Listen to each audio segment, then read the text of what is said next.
মির্চি নিবেদন Friday classics.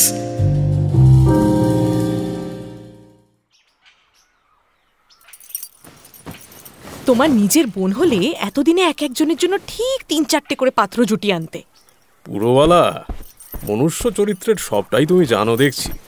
নিজের বোনে এবং স্ত্রীর বোনে যে কতটা পার্থক্য তা তুমি ঠিকই বুঝেছ।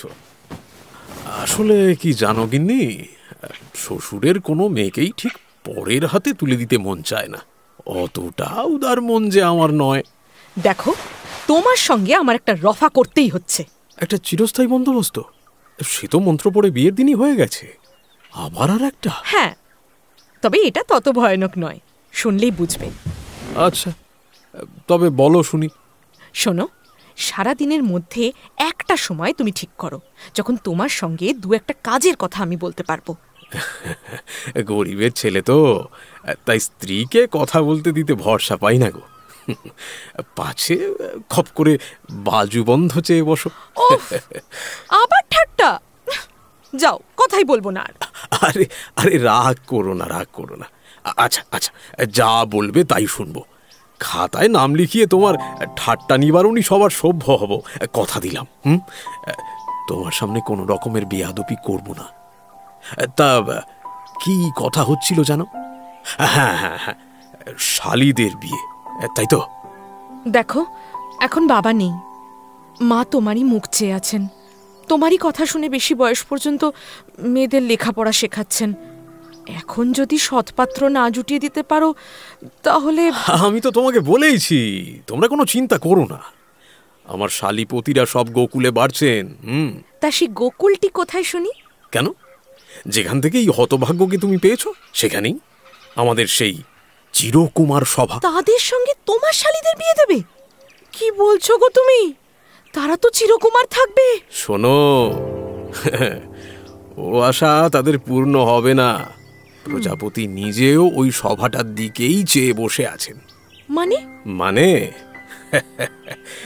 মানে হলো গিয়ে, গুমো আঁচে সরা চাপা হাঁড়ির মধ্যে মাংস সেদ্ধ হতে দেখেছো তো? দেখেছি। ব্যাপারটা অনেকটা সেই রকমই। তা প্রতিজ্ঞার মধ্যে চাপা পড়ে থেকে সভ্যগুলো একেবারে হাড়ের কাজ পর্যন্ত নরম হয়ে এখন দিব্যি বিবাহযোগ্য হয়ে এসেছেন। পাতে দিলেই হয়। আমিও তো এককালে ওই সভারই সভাপতি ছিলাম কিনা।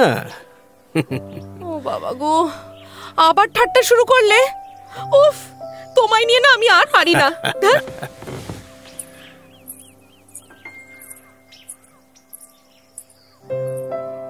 মির্চি ফ্রাইডে ক্লাসিক্সে শুনবেন রবীন্দ্রনাথ ঠাকুরের প্রহসনমূলক বিখ্যাত নাটক চিরকুমার সভা। প্রজাপতির নির্বন্ধ এই উপন্যাসের নাট্যরূপ এটি। কলকাতার সাধারণ রঙ্গমঞ্চে অভিনয়ের জন্যই রবীন্দ্রনাথ ঠাকুর এটি লিখেছিলেন।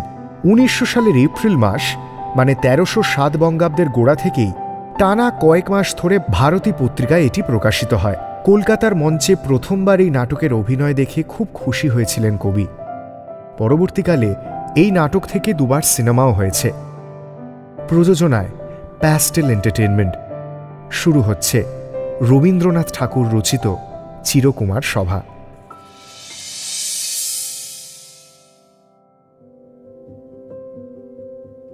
অক্ষয় মুখুজ্জে রসিক মানুষ। তার শ্বশুরবাড়ির বৈঠকখানায় বসে স্ত্রী পুরবালার সঙ্গেই সে কথা বলছিল। গিন্নির সঙ্গে যেমন রসিকতা ছাড়া সে কথা বলতে পারে না, শালীদের সঙ্গেও তার তেমনই ঠাট্টার সম্পর্ক। অক্ষয়ের ৩ শালী, শৈলবালা, নৃপবালা আর নীরবালা। শৈলবালা বিধবা, কিন্তু সেজ ও ছোট শালীর এখনো বিয়ে হয়নি। তাদের জন্য পাত্র দেখার ভারই অক্ষয়ের ওপর পড়েছে। স্ত্রী পুরবালার সঙ্গে কথার মাঝেই পুরবালার মেজ বোন শৈলবালা অক্ষয়কে খুঁজতে খুঁজতে সেখানে এসে হাজির হয়। মুকুজ্জে মশাই, ও মুকুজ্জে মশাই। এই যে মুকুজ্জে মশাই। আরে শৈলবালা যে, তোমার ছোট দুটো শালীকে এবার রক্ষা করো দয়া করে। তাদের রক্ষা করার জন্য যে আমি আছি তা তোমরা কেন মনে রাখো না বলো তো মেজগিন্নি? আবার?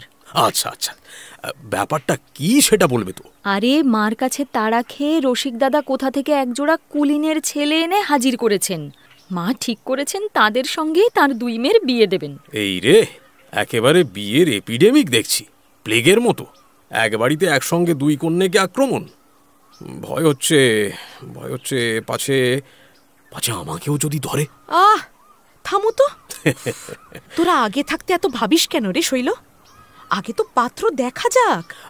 সেও ঠিক, কিন্তু এত তাড়াতাড়ি যে কেন হচ্ছে?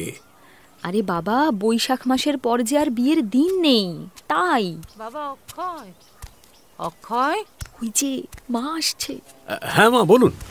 দেখো, তোমার কথা শুনে তো আর মেয়েদের বসিয়ে রাখতে পারছি না বাবা। এটা কি বললে মা? মেয়েদের রাখতে পারছো না বলেই কি মেয়েদের ফেলে দেবে? তোদের কথা শুনলে না গায়ে জ্বর আসে শৈল। তা বাবা অক্ষয়, হ্যাঁ মা। শৈল আমার বিধবা মেয়ে, ওকে এত পড়িয়ে পাশ করিয়ে কি হবে বলো দেখি? ওর এত বিদ্যের দরকার কি?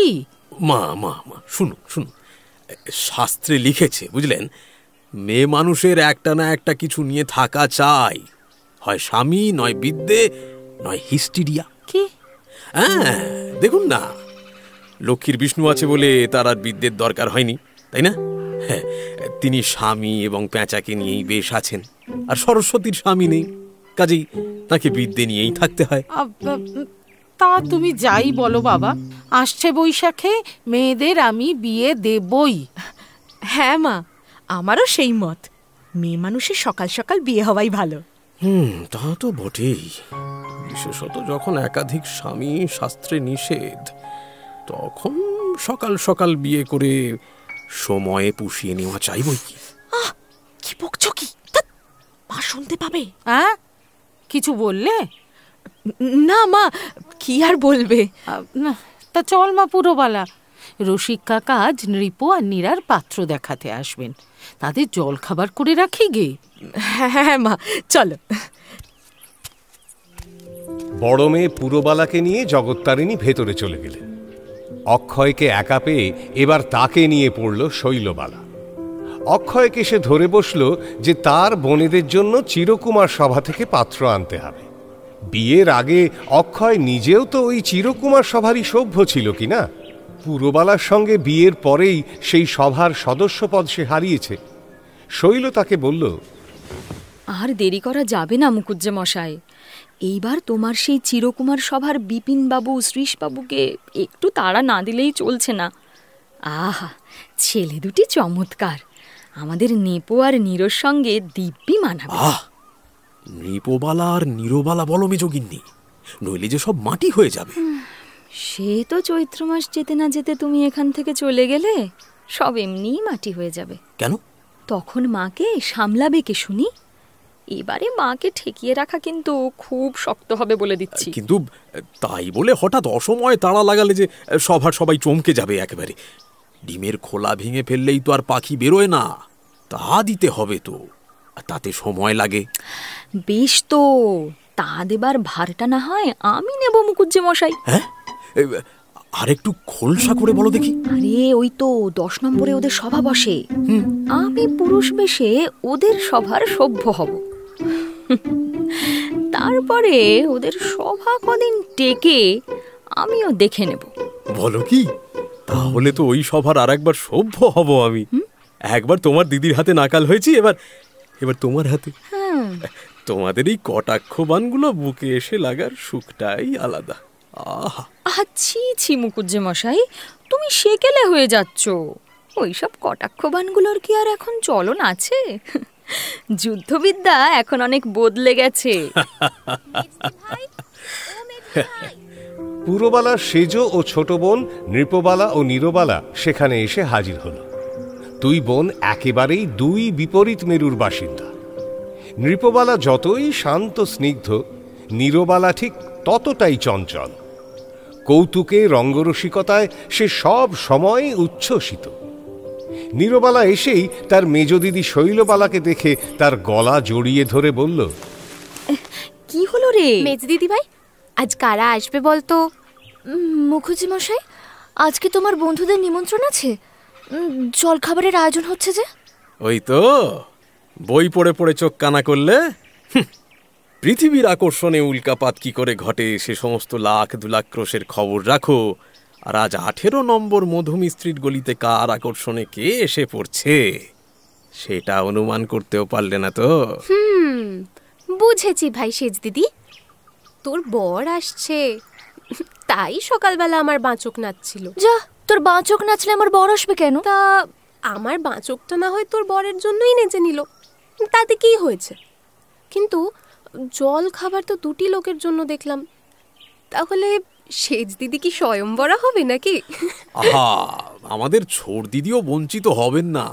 আহা মুখুজ্জে মশাই, কি সুসংবাদ শোনালে গো! তোমাকে কি বকশিস দেবো বলো তো? এই নাও আমার গলার হার আর আমার দু হাতের বালা। ছি, হাত খালি করিস না। আজ আমাদের বরের অনারে পড়ার ছুটি দিতে হবে মুখুজ্জে মশাই। কি বড় করছিস, বড্ড বেশি পাখনা উঠছে দেখছি।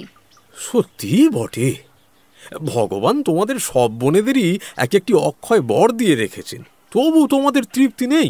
সেই জন্যই তো লোভ বেড়ে গেছে গো মুখুজ্জে মশাই। তুই চল তো এখন, চল, এখানে দাঁড়িয়ে আর বকতে হবে না। এলে খবর দিও মুখুজ্জে মশাই, ফাঁকি দিও না। দেখছো তো সেজ দিদি কিরকম চঞ্চল হয়ে উঠেছে। ভয় নেই, একটা যায় তো আর একটা আসবে। যে বিধাতা আগুন সৃষ্টি করেছেন পতঙ্গ তিনি জুটিয়ে দেবেন, বুঝলে? দুই বোন চলে গেলেও শৈলবালা কিন্তু সেখান থেকে গেল না। বেশ ভারী কি চালে অক্ষয়ের মুখোমুখি এসে বসল সে। তার চোখে মুখে তখন দারুণ উৎসাহ। একটু ঝুঁকে পড়ে শৈলবালা বলল, সত্যি মুখুজ্জে মশাই, আমি ঠাট্টা করছি না, সত্যি আমি চিরকুমার সভার সভ্য হব, কিন্তু আমার সঙ্গে পরিচিত একজন কাউকে তো চাই। আচ্ছা, তুমি বোধহয় আর কিছুতেই সভ্য হতে পারবে না? না, না, তোমার দিদি যে আমার তপস্যা ভঙ্গ করে আমাকে স্বর্গ থেকে বঞ্চিত করেছেন, আর কি করে? তাহলে তো রসিক দাদাকেই ধরতে হচ্ছে। তিনি তো কোনো সভার সভ্য না হয়েও চিরকুমার ব্রত নিয়েছেন। এই রে, সভ্য হলেই এই বুড়ো বয়সে তিনি ব্রতটি খোয়াবেন। দেখো, এই তুমি ইলিশ মাছ দেখেছো তো? হ্যাঁ, ইলিশ মাছ এমনি দিব্যি থাকে, ধরলেই মারা যায়। প্রতিজ্ঞাও ঠিক তাই, বাঁধলেই তার সর্বনাশ ঘটে। তাদের কথার মধ্যেই অক্ষয়ের শাশুড়ি জগত্তারিণীর দুঃসম্পর্কের কাকা রসিক এসে হাজির হলেন। তিনি বিয়ের ঘটকালিও করে থাকেন। জগত্তারিণী তাকে রসিক কাকা বললেও মেয়েরা কিন্তু তাকে দাদু না বলে আদর করে রসিক দাদা বলে ডাকে। ফর্সা লম্বা মানুষটির মাথা সামনের দিকে প্রকাণ্ড একটা টাক, সেটা একেবারে চকচক করছে। তবে মাথায় চুল কম হলে হবে কি, সাদা গোঁপ জোড়া তার পৌরুষকে দিব্যি ধরে রেখেছে। মোটের ওপর নামের সঙ্গে চেহারাটি বেশ মানানসই।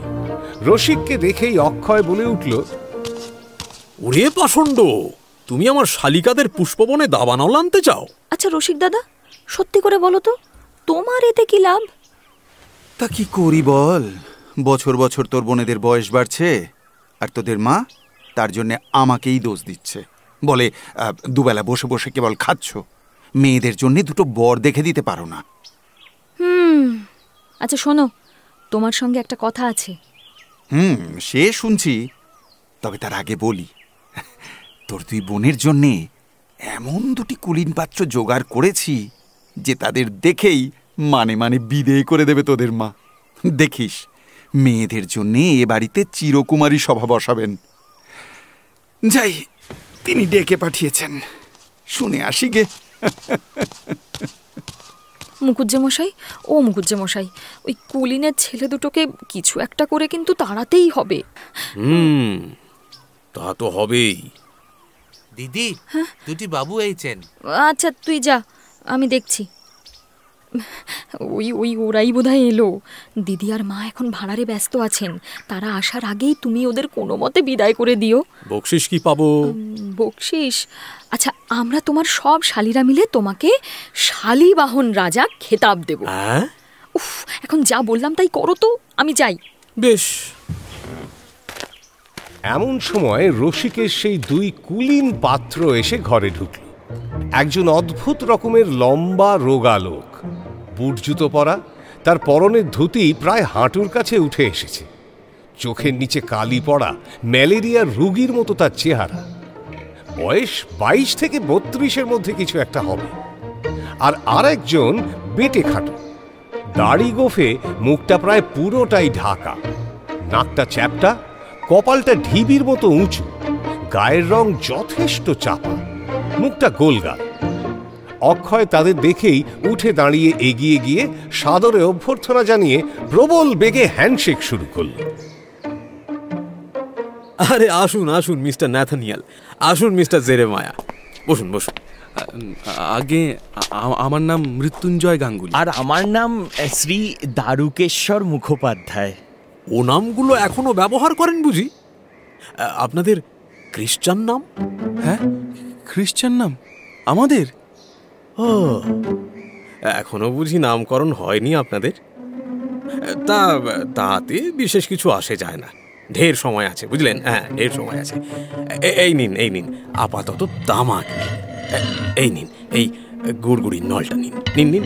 না মানে আরে আমার সামনে আবার লজ্জা কি? 7 বছর বয়স থেকে লুকিয়ে লুকিয়ে তামাক খেয়ে পেকে উঠেছি বুঝলেন। সাহস পেয়ে দারুকেশ্বর মৃত্যুঞ্জয়ের হাত থেকে ফস করে নলটা কেড়ে নিয়ে ফড়ফড় শব্দে টানতে আরম্ভ করল। অক্ষয় পকেট থেকে বর্মার কড়া চুরুট বের করে মৃত্যুঞ্জয়ের হাতে দিল। যদিও তার চুরুটের অভ্যেস ছিল না, তবু সে সদ্য হওয়া ইয়ার্কির খাতিরেই প্রাণের মায়া পরিত্যাগ করে অল্প অল্প টানতে লাগলো এবং অনেক কষ্টে কাশি চেপে রাখল। তাদের হাল দেখে অক্ষয়ও হাসি চেপে বলল, এখন কাজের কথা শুরু করা যাক, কি বলেন? নিশ্চয়ই, শুভস্য শীঘ্রম। তা মুরগি না মাটন? মানে আমি তো... আরে মশাই, আপনাদের হলোটা কি? নাম শুনেই হাসছেন, গন্ধে তো অজ্ঞান হয়ে যাবেন দেখছি একেবারে। কিন্তু আর পাতে পড়লে তো মারাই যাবেন। তা যেটা হয় ঠিক করে বলুন না, মুরগি না মাটন, কোনটা? ও, আপনি খাওয়ার কথা বলছেন? তা কি বলি, মানে মানে কেউ যদি দেখে ফেলে? মানে আরে বাবা, অত ভয় কিসের মশাই? নাচতে বসে ঘুমটা? বেশ, তা মুরগি ভালো, কাটলেট কি বলেন?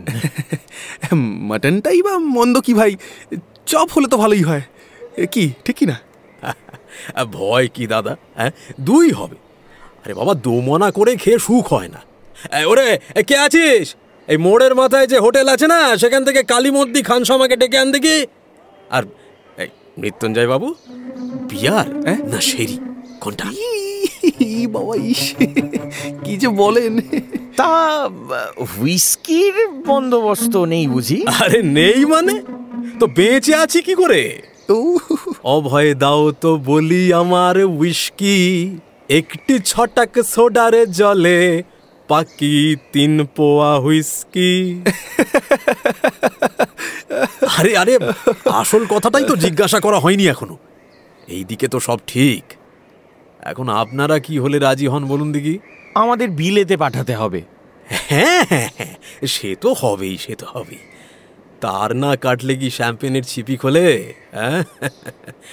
দেশে আপনাদের মতো লোকের বিদ্যে বুদ্ধি চাপা পড়ে থাকে। বাঁধন কাটলেই একেবারে নাকে মুখে চোখে উছলে উঠবে। দাদা, ও দাদা, দাদা এইটে তোমাকে করে দিতেই হচ্ছে বুঝলে। আরে সে হয়ে যাবে, হয়ে যাবে, কিন্তু ব্যাপটাইজ আজই হবেন তো? সেটা কি রকম? কেন, কথাই তো আছে। রেভারেন্ড বিশ্বাস আজ রাত্রেই আসছেন। ব্যাপটিজম না হলে তো খ্রিস্টান মতে বিবাহ হতে পারে না। খ্রিস্টান মতে? কি মশাই? আরে আপনি যে আকাশ থেকে পড়লেন, সে হচ্ছে না। ব্যাপটাইজ হওয়াটা যেমন করেই হোক আজ রাত্রেই ছাড়তে হচ্ছে, কিছুতেই ছাড়বো না। আপনারা খ্রিস্টান নাকি? মশাই নাকামি রাখুন দেখি, যেন কিছুই জানেন না। মশাই, আমরা হিন্দু ব্রাহ্মণের ছেলে, জাত খোয়াতে পারবো না। জাত কিসের মশাই? এদিকে কলিমদ্দির হাতে মুরগি খাবেন, বিলেত যাবেন, আবার জাত? চুপ চুপ চুপ চুপ চুপ করুন, আর কে কোথা থেকে শুনতে পেয়ে যাবে। ব্যস্ত হবেন না মশাই, দাঁড়ান দাঁড়ান, আমরা একটু আলোচনা করে দেখি।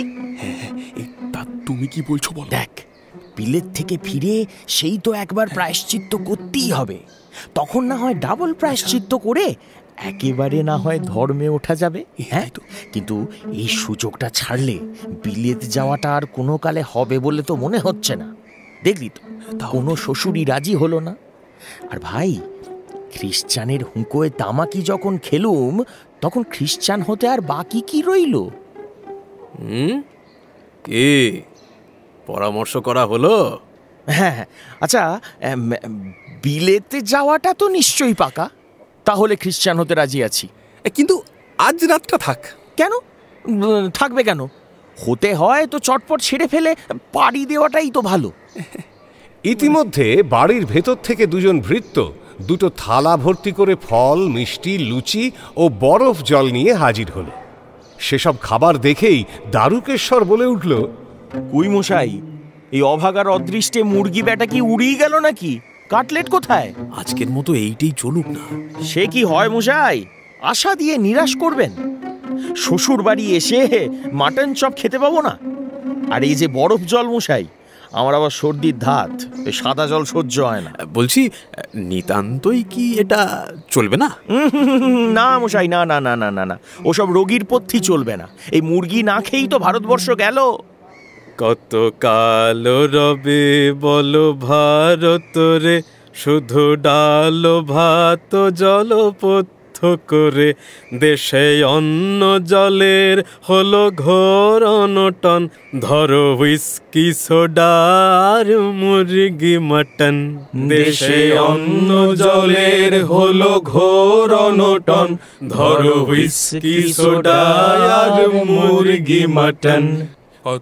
দারুকেশ্বর অত্যন্ত উৎসাহের সঙ্গে মেতে উঠে গলা ছেড়ে গান শুরু করতেই ভৃত্য বাড়ির ভেতরে গিয়ে জগত্তারিণীকে সবটা জানানোর পর তিনি অক্ষয়কে ডেকে পাঠালেন।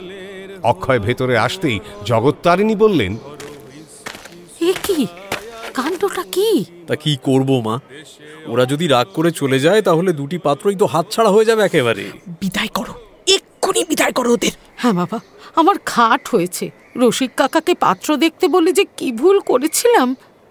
অক্ষয় ভেতর থেকে কথা বলে ঘরে এসে দেখে মৃত্যুঞ্জয় পালাবার উপক্রম করছে। অক্ষয়ের অনুপস্থিতিতে সে একটু আগুপিছু ভেবে দেখেছে যে কাজটা সে ভালো করছিল না। তাই অক্ষয়কে দেখেই সে বলে উঠল, না মশাই, আমি খ্রিস্টান হতে পারবো না। কিন্তু আমি পারবো। তো রাজি থাকেন তো গির্জায় যান, আমি ঠিকানা লিখে দিচ্ছি। আর বিয়েটা? সেটা এই বংশে আর হচ্ছে না। মানে তাহলে এতক্ষণ মানে খাওয়াটা অন্তত হোটেলে? হ্যাঁ, সেই ভালো, সেই ভালো। এই নিন টাকা। হ্যাঁ, এবার আসুন। আসবো? সে কি? পাত্র দুজনকে বিদায় করতে না করতেই নৃপবালাকে হাত ধরে টানতে টানতে নীরবালা সঙ্গে করে নিয়ে এসে সোজা অক্ষয়ের মুখোমুখি। আচ্ছা, এ দুটো রসিক দাদার রসিকতা না? আহা, রেগে গেলে চলে। প্রজাপতি টার্গেট প্র্যাকটিস করছিলেন যে। আচ্ছা মুখুজ্জে মশাই, তাহলে কি এখন থেকে রোজই প্রজাপতির প্র্যাকটিস চলবে নাকি?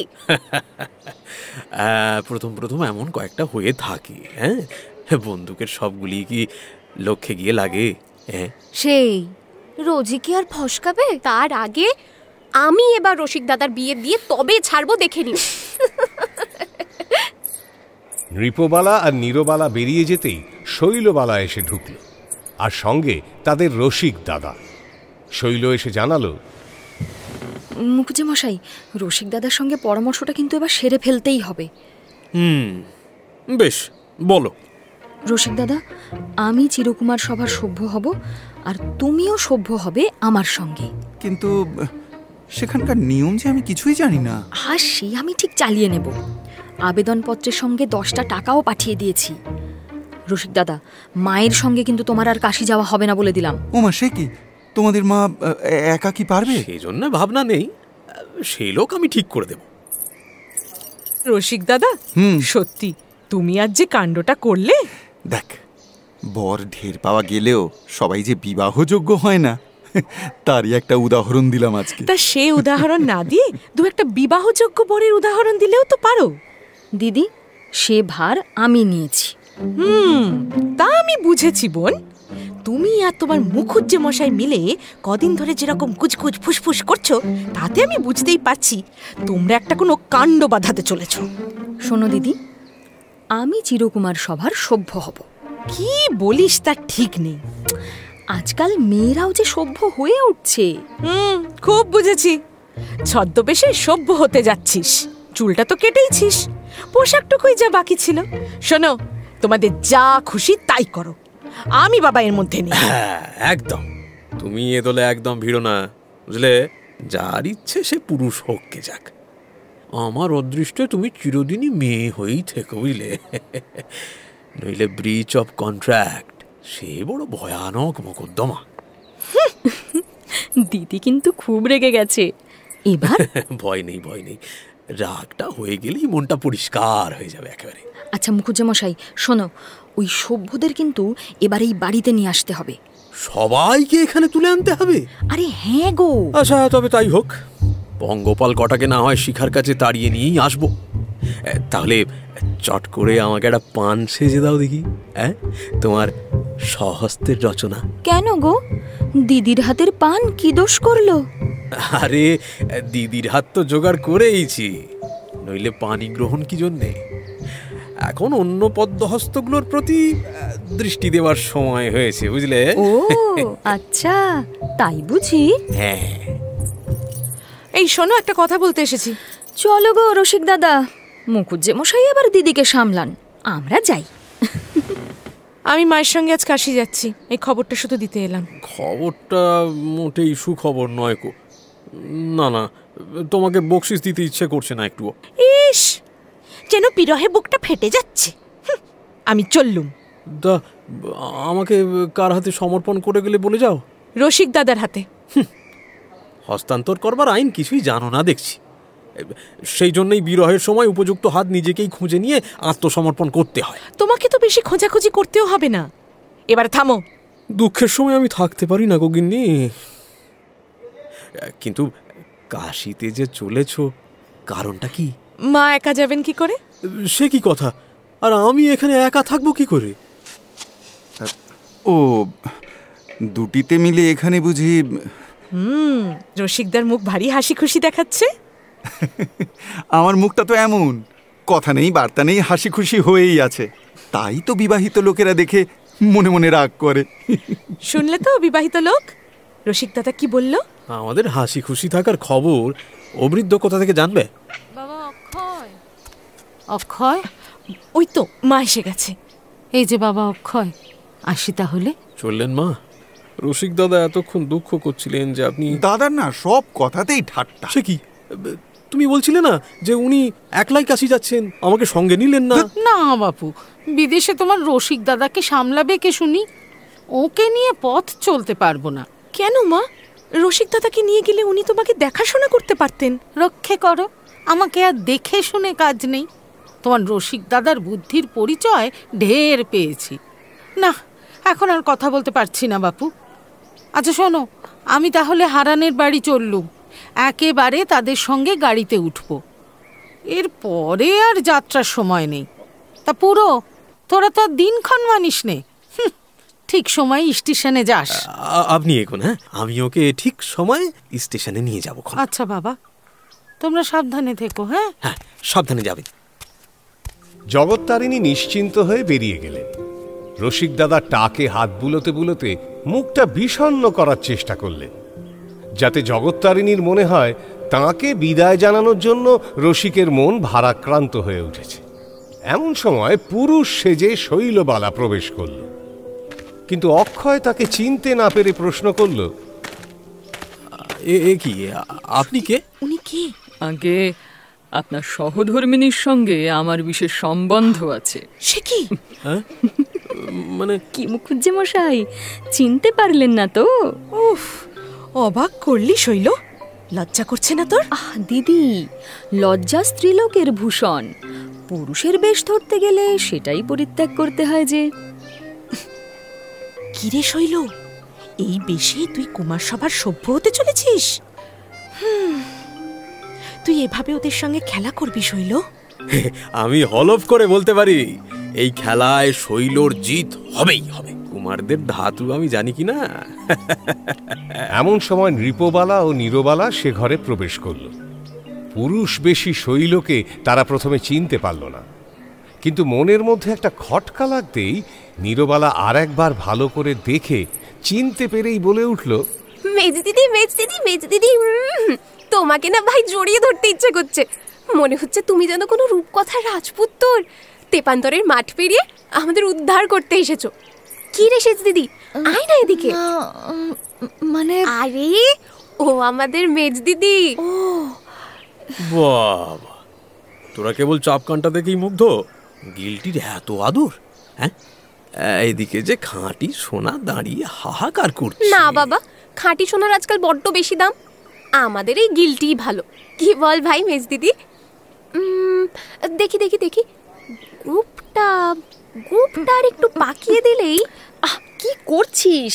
এবার গোঁফটা পড়ে যাবে তো। আরে না না, ও গোঁফ কিছুতেই পড়বে না। আচ্ছা, আমি তাহলে একবার চিরকুমার সভার মাথায় হাত বুলিয়ে আসি। হ্যাঁ হ্যাঁ, সেই ভালো। আচ্ছা, দিদিদের সভাটা কোন ঘরে বসবে মুখুজ্জে মশাই? বসবার ঘরে। বেশ, তাহলে সে ঘরটা একটু সাজিয়ে গুছিয়ে রাখি গিয়ে। কি হচ্ছে তোমাদের? এই এবার চিরকুমার সভায় যাব একটু। কাশি যাবার মতো সব গুছিয়ে নিয়েছি। আচ্ছা, এখনো ট্রেন চলে যাবার দেরি আছে বোধ হয় না? যদি মিস করতে চাও তাহলে ঢের দেরি আছে। পারো তুমি। চলো শিগগির। চলো চলো। জগত্তারিণীর সঙ্গে পুরবালা কাশী গেল। স্ত্রীকে সময় মতো স্টেশনে পৌঁছে দিয়ে অক্ষয় চলল চন্দ্রবাবুর বাড়িতে চিরকুমার সভায়। সভাপতি চন্দ্রমাধব বাবু তখনও এসে উপস্থিত না হওয়ায় শ্রীশ আর বিপিন দুই সভ্য মিলেই জমিয়ে আড্ডা দিচ্ছিল। যাই বলো বিপিন, অক্ষয়বাবু যখন আমাদের সভায় ছিলেন তখন সভা বেশ জমে যেত। হ্যাঁ, রসিক মানুষ ছিলেন। তবে শ্রীশ, সেটা আমাদের ব্রতের পক্ষে কিন্তু ভালো ছিল না। কেন?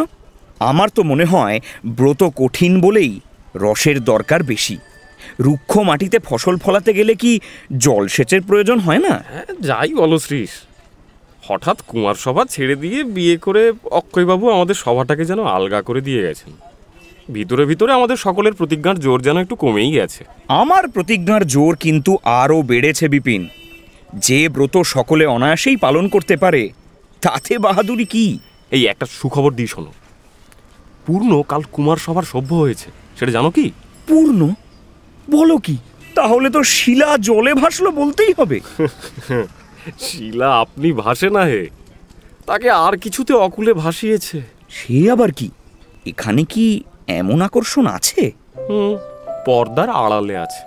একটু খোলসা করে বলো তো দেখি। পূর্ণ এ সবার সভ্য হওয়ার পর থেকে আমি লক্ষ্য করছি যে তার চোখ দুটো সবসময় ওই দরজার পর্দার আড়ালের রহস্যভেদ করতেই যেন উন্মুখ হয়ে থাকে। সেদিন কারণ খুঁজতে গিয়ে দেখি পর্দার নিচের ফাঁক দিয়ে দুখানি চরণ দেখা যাচ্ছে। চরণ? কার পা বিপিন? তার আগে ইতিহাসটা বলি একটু। কি শুনি? জানোই তো, পূর্ণ সন্ধ্যাবেলা চন্দ্রবাবুর কাছে পড়ার নোট নিতে আসে। তো সেদিন আমি আর পূর্ণ একসঙ্গেই একটু সকাল সকাল চন্দ্রবাবুর বাসায় এসেছিলাম। তিনি সবে একটা মিটিং থেকে এসেছেন। বেয়ারা কেরোসিনের ল্যাম্প জ্বেলে দিয়ে গেছে। পূর্ণ ওই সময় বইয়ের পাতা উল্টাচ্ছে। এমন সময় যেন বঙ্কিমচন্দ্রের নভেলের ভেতর থেকে বেরিয়ে এলো এক কন্যে, তার পিঠে দুলছে বেনি।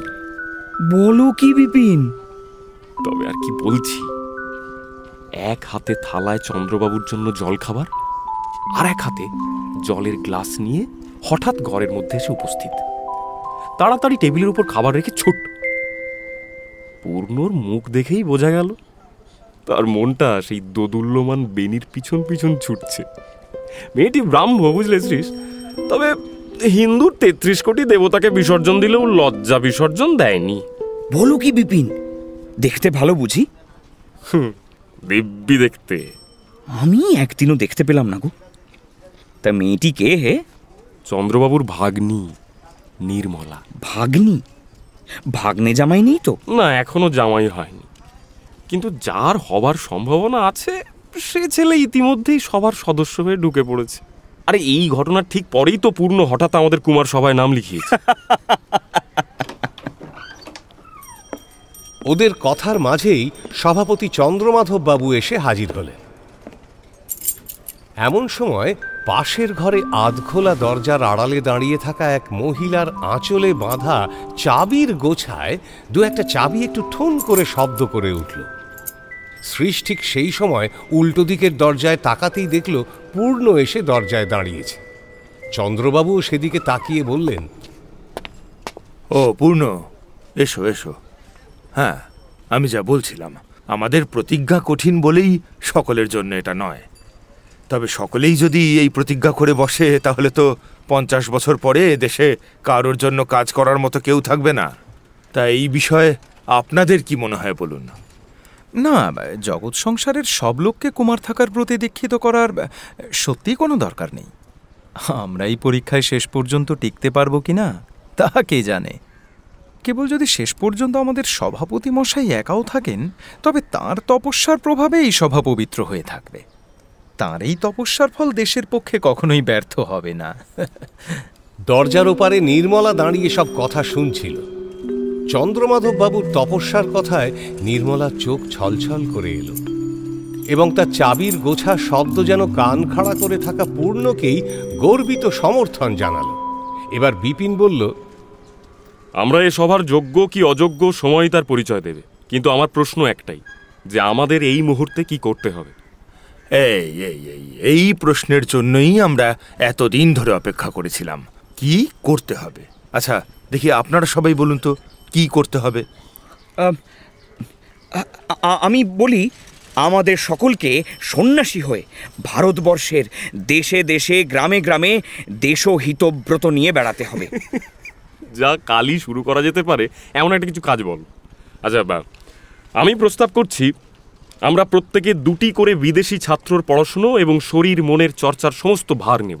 এই তোমার কাজ। শেষকালে ছেলে মানুষ করব বলে আমরা সন্ন্যাস ধর্ম গ্রহণ করেছি, তাহলে নিজের ছেলে কি অপরাধ করেছে? পূর্ণবাবুর অভিপ্রায় জানতে পারলে আমরা এই বিষয়ে মত প্রকাশ করতে পারি। দেখুন, আমরা কেউই একমত হতে পারবো বলে তো মনে হচ্ছে না। তার থেকে বরং সভাপতি মশাই আমাদের কাজ নির্দিষ্ট করে দিলে আমরা সেটাই শিরোধার্য করে কাজ শুরু করে দিতে পারি। আমাদের প্রথম কর্তব্য ভারতবর্ষের দারিদ্র্য মোচন, এবং তার জন্য দরকার বাণিজ্য। আমরা কজন মিলে বড় বাণিজ্য চালাতে পারবো না হয়তো, কিন্তু শুরু তো করতে পারি। মনে করো, আমরা সকলে যদি এমন একটা দেশলাই কাঠি বের করতে পারি যা সহজে জলে চট করে নিভে যায় না এবং দেশের সর্বত্র প্রচুর পরিমাণে পাওয়া যায়, তাহলে দেশে সস্তা দেশলাই নির্মাণের কোনো বাধা থাকে না। আমাদের দেশে যত রকম কাঠ পাওয়া যায় তার মধ্যে কোন কাঠটা সবচেয়ে বেশি দাহ্য তার সন্ধান করাও চাই। এ সম্বন্ধে পূর্ণবাবুর অভিজ্ঞতা আছে বলে মনে হয়। তাই নাকি? কি পূর্ণ, তুমি কি দাহ্য পদার্থের পরীক্ষা করেছো নাকি? আমার মনে হয় খ্যাংরা কাঠি জিনিসটাই সস্তা বটে। হ্যাঁ, অথচ ওটা সহজেই জ্বালা ধরিয়ে দেয়, কিন্তু কুমার সভায় তার পরীক্ষা সহজ নয়। কি বলছেন বিপিন বাবু? কথাটা শুনতে পেলুম না। আমি বলছিলাম আমাদের খুব ভালো করে আগে পরীক্ষাটা করতে হবে। হ্যাঁ, ঠিক বলেছেন, ঠিক বলেছেন। অনেক কাঠ আছে যেমন শীঘ্র জ্বলে ওঠে, তেমনি শীঘ্র পুড়ে ছাই হয়ে যায়। শীঘ্র জ্বলবে, অল্প অল্প করে জ্বলবে, অনেকক্ষণ ধরে শেষ পর্যন্ত জ্বলবে, এমন জিনিস চাই। খুঁজলে পাওয়া যাবে না? কি বলেন? খুব পাওয়া যাবে, হয়তো দেখবেন হাতের কাছেই আছে। প্যাকাটি এবং খ্যাংরা কাঠি দিয়ে শীঘ্রই পরীক্ষা করে দেখা যেতে পারে। মশাই, আসতে পারি কি? কে? চিনতে পারলাম না তো। আমি আপনাদেরই ভূতপূর্ব। আমার নাম। আরে আসুন আসুন, অক্ষয় বাবু যে। 3 তরুণ সভ্য অক্ষয়কে দেখে মুহূর্তের জন্য আনন্দে উত্তেজিত হয়ে উঠলেও বিপিন ও শ্রীশ 2 বন্ধু একটু গম্ভীর মুখেই বসে রইল। সদ্য হয়ে যাওয়া বাগবিতণ্ডার রেশ তারা এখনো কাটিয়ে উঠতে পারেনি। ঘরে ঢুকে অক্ষয় বলল, আচ্ছা, আমি বেশি সময় নেব না। বিশেষত পান, তামাক এবং পত্নী, এই যে 3টে বিষয় আপনাদের সভার নিয়ম বিরুদ্ধ, ওই 3টে বদ অভ্যাসই আমাকে একেবারে মাটি করেছে। সুতরাং চটপট কাজের কথা সেরেই বাড়ি চলে যাব। আপনি যখন আর সভ্য নন, তখন আপনার ক্ষেত্রে সভার নিয়ম নাই বা খাটালাম। পান্তামাকের বন্দোবস্ত বোধহয় করে দিতে পারবো, কিন্তু আপনার এই তৃতীয় নেশাটি... না না না না না, সেটি আর এখানে আনবার চেষ্টা করবেন না, ওটা শুধু বাড়ির জন্যই। সনাতন, এই পান আর... দাঁড়ান, আমি ডেকে দিচ্ছি। আচ্ছা, বেশ বেশ।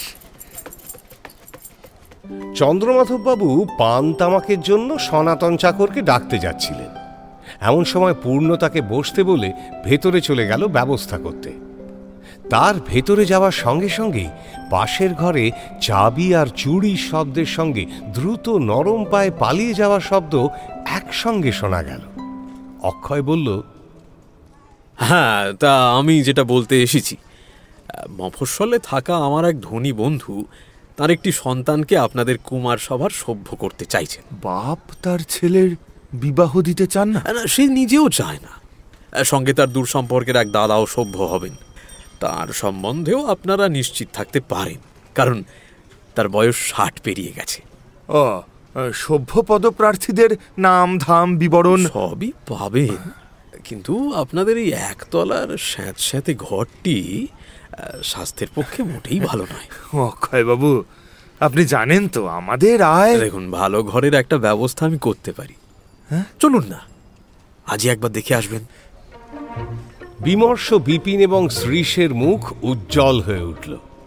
সভাপতিও প্রফুল্ল হয়ে উঠে চুলের মধ্যে দিয়ে বারবার আঙুল বোলাতে বোলাতে চুলগুলোকে এলোমেলো করে তুললেন।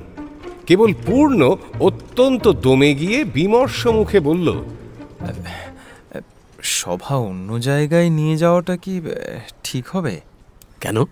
এই বাড়ি থেকে ও বাড়ি করলে কি আপনাদের চিরকৌমার্যের প্রদীপ হাওয়ায় নিভে যাবে নাকি পূর্ণবাবু?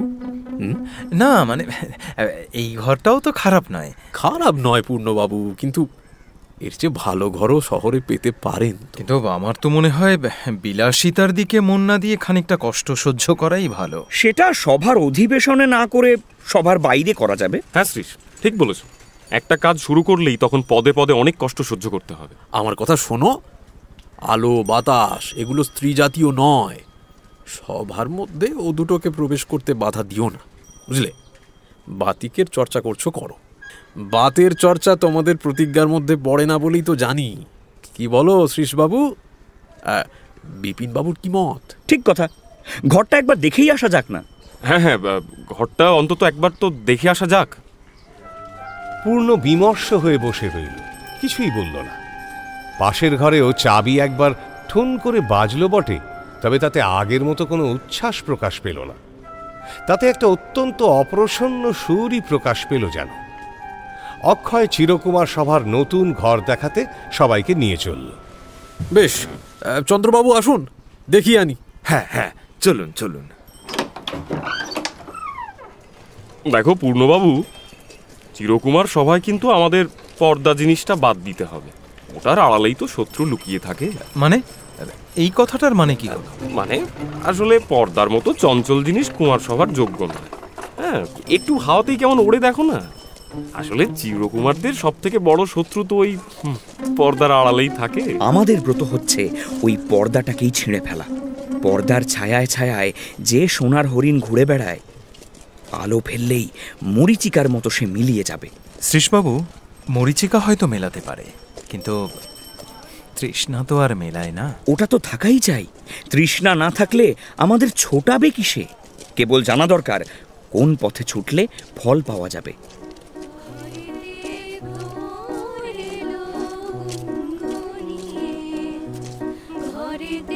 এই গান শুনতে পাচ্ছ? খাসা গান কিন্তু। আচ্ছা, গানটাও কি পর্দা নয়? এখন এসব কথা থাক ভাই, একটু গানটা শুনতে দাও। খুব কাছের কোনো একটা বাড়ি থেকেই গানটা আসছে মনে হচ্ছে। এই অক্ষয় বাবুর বাড়ি ওইখানেই না?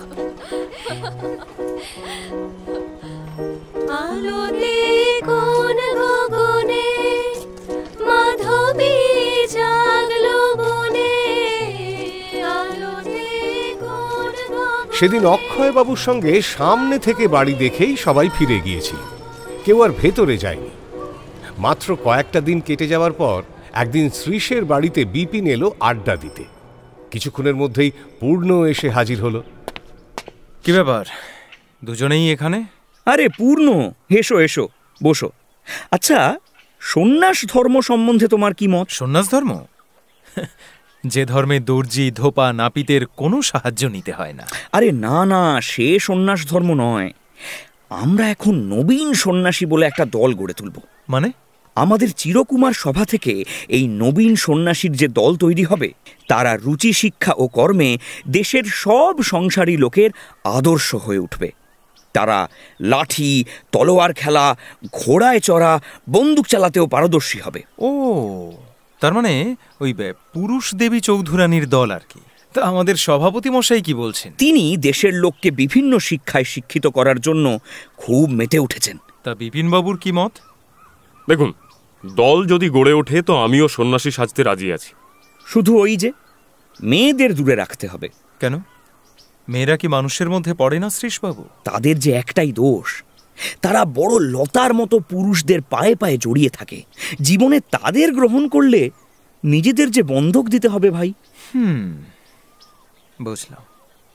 আপাতত সভাটাকে রক্ষা করতে নয় সন্ন্যাসীই হলাম। তবে অক্ষয়বাবু আমাদের সভা যে অন্য জায়গায় নিয়ে যাবেন বলছেন, সেটা আমার ঠিক ভালো। আরে শুরুতেই অত নেগেটিভ কথা বলো না। আমাদের তো এরপর আর কেবল গলির 1 নম্বর থেকে আরেক নম্বরে নয়, পথে পথে দেশে দেশে ঘুরে বেড়াতে হবে। ওসব চিন্তা মন থেকে দূর করে দাও পূর্ণ। মনের মধ্যে বিশ্বাস আর আনন্দ না থাকলে বড় কাজ হয় না। আচ্ছা, দিন কতক দেখাই যাক না, অসুবিধে হলে আবার যথাস্থানে ফিরে যাওয়া যাবে। ওদের কথার মাঝেই চন্দ্রমাধববাবু হন্তদন্ত হয়ে ঘরে ঢুকে বললেন, বেশ বেশ বেশ, তোমরা তিনজনই আছো দেখছি। বসে যান একটু। না না না না না ভাই, সময় নেই সময় নেই। শুধু বলতে এলাম যে ডাক্তার রামরতন বাবু প্রতি রবিবারে এবার থেকে আমাদের 2 ঘন্টা করে বক্তৃতা দেবেন, সে বন্দোবস্ত করে এলাম। সাধারণ জ্বর জ্বালায় কি করতে হবে, কিছু আইনের ব্যাপার, কার কতটা অধিকার, এই সব বিষয়ে তার থেকে জেনে সেটা চাষাভূষদের বুঝিয়ে দেওয়াই আমাদের কাজ। চন্দ্রবাবু বসুন। না না, বসতে পারছি না, আমার আরও কিছু কাজ আছে।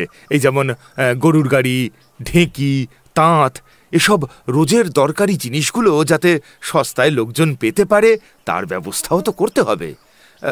কটা বাজলো শ্রীশ? 8:30 বেজে গেছে। এই দেখো, এই তাহলে আমি যাই। হ্যাঁ, বলছিলাম কি, অক্ষয়বাবু যে পূর্ণ, আমাকে মাফ করতে হবে, আজ সত্যি দেরি হয়ে গেছে। তবে আমার একটা কথা মনে হচ্ছিল যে চিরকুমার সভা যদি আস্তে আস্তে বড় হয়ে যায়, তখন সবাই তো আর সন্ন্যাসী হয়ে বেরিয়ে পড়তে পারবেন না। তাছাড়া সেদিন অক্ষয়বাবু বলছিলেন চিরকুমার সভার সঙ্গে বিবাহিত এবং বিবাহ করবেন এমন মানুষদেরও একটা সভা থাকা দরকার। গৃহী লোকদেরও তো দেশের প্রতি কর্তব্য আছে নাকি? আর সব কিছু শিখে নিয়ে নিজেদের প্রস্তুত করতে আমাদের 5 বছরই লাগুক। এই 5 বছরে আমাদেরও পরীক্ষা হয়ে যাবে। যারা টিকে থাকতে পারবেন তাদের সম্বন্ধে আর কোনো সন্দেহ থাকবে না। কিন্তু সভার অধিবেশন যদি অন্য কোথাও... হ্যাঁ, সেসব কথা কাল হবে পূর্ণ। আজ তবে চললুম। আচ্ছা, মেলা কাজ বাকি। প্রথমে আমাকে যেতে হবে একবার। ভাই শ্রীশ, কি ব্যাপার, চুপচাপ যে? শুনেছি এক মাতালের মাতলামি দেখে অন্য মাতালের নেশা ছুটে যায়। তা চন্দ্রবাবুর উৎসাহে কি তোমার সেই দশাই হলো? না হে, বেশ কিছু চিন্তা মাথায় ঘুরপাক খাচ্ছে। আরে পূর্ণ, তুমি আবার কোথায় চললে? সভাপতি মশাইকে রাস্তায় ধরতে যাচ্ছি, আমার কথা দুটো তো বলতেই পারলাম না। বেশ তো, তাহলে চলো আমরা 3 জনে একটু ঘুরে আসি। চলো। ওদিকে চন্দ্রমাধববাবু বাড়ি ফিরে পোশাক পাল্টে তাড়াতাড়ি বেরোতে যাবেন, এমন সময় তার ভাগ্নি নির্মলা এসে দাঁড়ালো সামনে। মামা। কি রে মা, কিছু বলবি? মুখটা অমন দেখাচ্ছে কেন? কি হলো রে? তোমাদের চিরকুমার সভা থেকে আমাকে চিরতরে বিদায় দিচ্ছ কেন মামা? কি করেছি আমি? মানে, আরে সে সভার সঙ্গে তোর কি সম্পর্ক? বারে দরজার আড়ালে থাকলে বুঝি যোগ থাকে না? কিন্তু তুই তো এ সভার কাজ করবি না। যারা কাজ করবে তাদের সুবিধার কথা ভেবেই তো। তোমার ভাগ্নে না হয়ে ভাগ্নি হয়ে জন্মেছি বলেই কি তোমাদের সঙ্গে ভালো কাজ করতে পারবো না মামা? কিন্তু তোকে তো একসময় বিয়ে করে সংসার করতে হবে মা। চিরকুমার সভার কাজ তুই করবি কি করে? আমি বিয়ে করব না মামা। তবে কি করবি? দেশের কাজে তোমাকে সাহায্য করব। কি ভাবছো মামা? ভারতবর্ষে কি কেউ কখনো সন্ন্যাসিনী হয়নি বলো? ইয়ে না, মানে মামা, যদি কোনো মেয়ে মন থেকে তোমাদের ব্রত পালন করে চলে, তবে প্রকাশ্যে তাকে কেন তোমাদের সভায় নেবে না? আসলে অন্য যারা সভ্য আছেন, যারা সন্ন্যাসী হতে যাচ্ছেন, তারা কি একজন মেয়েকে অসংকোচে নিজেদের দলে নিতে পারবেন না? তাই যদি হয়, তাহলে তারা গৃহী হয়ে ঘরে বসে থাকুন, তাদের দিয়ে কোনো কাজ হবে না। চন্দ্রমাধব বাবু কি বলবেন বুঝতে পারলেন না। ঘন ঘন মাথার চুলগুলোর মধ্যে 5 আঙুল চালিয়ে উস্কো খুস্কো করে তুললেন। মামাকে ওরকম হতবুদ্ধি অবস্থায় দেখে নির্মলা আর কিছু না বলে মুখ তুলে হাসতে হাসতে ভেতরে গেল। ঠিক এমন সময় পূর্ণ, বিপিন আর শ্রীশ এসে হাজির হলো চন্দ্রমাধব বাবুর বাড়ি। কি আপনি এখনো বাড়িতে? কি কাজ আছেন বললেন? হ্যাঁ, এরপর তো সবাই আসতে দেরি হয়ে যাবে। না, আজ আর সেখানে যাওয়া হবে না। একটা কথা তোমাদের সঙ্গে আলোচনা না করে পারছি না। নির্মলা বলছে আমাদের সভায় যোগ দেবে। আপনার ভাগ্নি? তার উৎসাহ আমাদের থেকে তো কিছুমাত্র কম দেখলাম না। এই কথা শুনে আমাদের উৎসাহ তো বেড়ে উঠবে। উনি স্ত্রীলোক হয়ে যদি এতটা এগিয়ে আসেন। কি হলো বিপিন, শ্রীশ, তোমাদের কি মত? তোমরা কিছু বলছো না যে? স্ত্রী জাতির উৎসাহ কিন্তু পুরুষের যে কোনো বড় কাজের প্রধান অবলম্বন। তা তো বটেই, তা তো বটেই। আমরা কখনো কল্পনা করিনি যে কোনো মহিলা আমাদের সভার সভ্য হতে পারেন। এ সম্বন্ধে আমাদের কোনো নিয়ম নেই, নিষেধও নেই। কিন্তু বিপিন, আমাদের সভার যে উদ্দেশ্য, তা কি কোনো মহিলা পালন করতে পারবেন? দেখো, আমাদের সভার যে বিরাট উদ্দেশ্য, তাতে স্ত্রী পুরুষ নির্বিশেষে অনেক লোক যদি না হয়, সেক্ষেত্রে যারা কাজ করতে চায় না তারাই উদ্দেশ্যকে ফলাও করে এক গাদা লোক ঢুকিয়ে মেয়েরা আলাদা সভা করুন না, সেখানে আমরা যাব না। মাফ করবেন, আমি আড়াল থেকে সব শুনে আর না এসে থাকতে পারলাম না।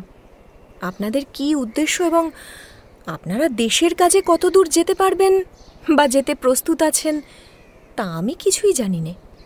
আপনাদের কুমার সভা বা অন্য কোনো সভাও জানি না। কিন্তু আমি শুধু আমার মামাকে জানি, যার শিক্ষায় আমি মানুষ হয়েছি। তিনি যখন কুমার সভাকে অবলম্বন করেই তাঁর জীবনের বাকি দিনগুলো কাটাতে চাইছেন, তখন এই কুমার সভা থেকে আপনারা আমাকে দূরে রাখতে পারবেন না। মামা, তবে তুমি যদি বলো আমি তোমার কাজের যোগ্য নই, তাহলে আমি চলে যাব। কিন্তু এরা আমাকে কতটা চেনেন, কতটাই বা জানেন? এরা কেন আমাকে তোমার সঙ্গে কাজ করতে বাধা দিচ্ছেন? কেন? মাফ করবেন, আমি আপনার সম্বন্ধে কোনো তর্ক করিনি। আমি সাধারণত স্ত্রী জাতি সম্বন্ধেই বলছিলাম। আমি স্ত্রী জাতি পুরুষ জাতির পার্থক্য নিয়ে কথা বলতে চাই না। আমার মন কি চায় আমি সেটা জানি, আর যিনি আমাকে উৎসাহিত করেছেন, আমার সেই গুরু, আমার শিক্ষক, আমার মামাকে আমি জানি। এই কাজে যোগ দিতে এর বেশি আমার আর কিচ্ছু জানবার দরকার নেই। সভার অধিবেশনে মেয়েদের সভ্য হওয়া সম্বন্ধে নিয়ম মতো প্রস্তাব উত্থাপন করে যা ঠিক হয় আপনাকে জানাবো। চন্দ্রবাবু কোনো কথা না বলে মন দিয়ে নিজের ডান হাতের তালু চোখের সামনে ধরে কি যেন দেখতে লাগলেন। পূর্ণ কিছু একটা বলতে গিয়েও আর বলতে পারল না। নির্মলা আর এক মুহূর্ত অপেক্ষা না করে নিঃশব্দে বেরিয়ে গেল। ওদিকে নৃপবালা আর নীরবালা দুজনে বসে গল্প করছিল। তুই কি ভাবছিস তা আমি জানি। এই তোর অত আন্দাজ করবার দরকার কি বলতো? তুই তো নিজের ভাবনা ভাব দেখি। না রে, তুই যা ভাবছিস আমিও তো তাই ভাবছি। জানিস, শুনেছি কুমার সভার দুজন সভ্যের মধ্যে নাকি খুব ভাব। আমরা দুজনে যদি দুই বন্ধুর হাতে পড়ি, তাহলে কেমন হয় বলতো? বিয়ে হয়েও আমাদের ছাড়াছাড়ি হবে না, তাই না বল? নইলে কে কোথায় চলে যাব কে জানে। আচ্ছা নীরু, মেজ দিদিকে কেমন করে ছেড়ে যাবি বলতো? আমরা দুজন চলে গেলে ওর আর কে থাকবে? সে কথাটা আমিও অনেকবার ভেবেছি রে, জানিস তো। দেখ, বিয়ে না করলেই তো আর মেজ দিদিকে ছেড়ে যেতে হবে না। আহ, এসব কি বলছিস কি তোরা? সত্যি বলছি মেজ দিদি, তোমার মতো আদর আমাদের আর কে দেবে বলো তো? শোনো মেয়ের কথা, আরে আমাকে নিয়ে তোরা যদি সারা জীবন কাটাতে পারতিস, তাহলে কি আর আমি তোদের অন্যের হাতে তুলে দিতাম রে? দুই বোনের কথার মাঝেই পুরুষের সাজে শৈলবালা সে ঘরে প্রবেশ করে ধমক দিতে শুরু করলো বটে, কিন্তু দুই বোনের ভালোবাসায় ধরা দিয়ে তার চোখও ঝাপসা হয়ে এলো। তিন বোনে গলা জড়িয়ে যখন একে অপরের চোখের জল মুছিয়ে দিচ্ছে, তখন রসিক দাদা সেখানে এসে হাজির হলো। বলল, বলছি আজ তো সবাই এখানে বসবে, তা কি রকম করে চলবো একটু শিখিয়ে দে। সভা আজ এখানে বসছে বটে, তবে এই চিরকুমার সভার চিরত্ব আমরা অচিরেই ঘুচিয়ে দেব। তা শৈল, কিরকম করে আক্রমণ করতে হবে তার কিছু প্ল্যান করেছিস? না না, যখন যেরকম মাথায় আসবে তাই করব। আচ্ছা, আমরা তবে যাই। নৃপবালা নীরবালা যাওয়ার জন্য পা বাড়াতেই অক্ষয় এসে হাজির হল। এসেই নৃপ আর নীরবালার দিকে তাকিয়ে গম্ভীর বিষণ্ণ মুখে বলল, বলো দেখি তোমরা, দুটো ডালে দাঁড়িয়ে সেই ডাল দুটোকেই কাটতে চেয়েছিলেন কে?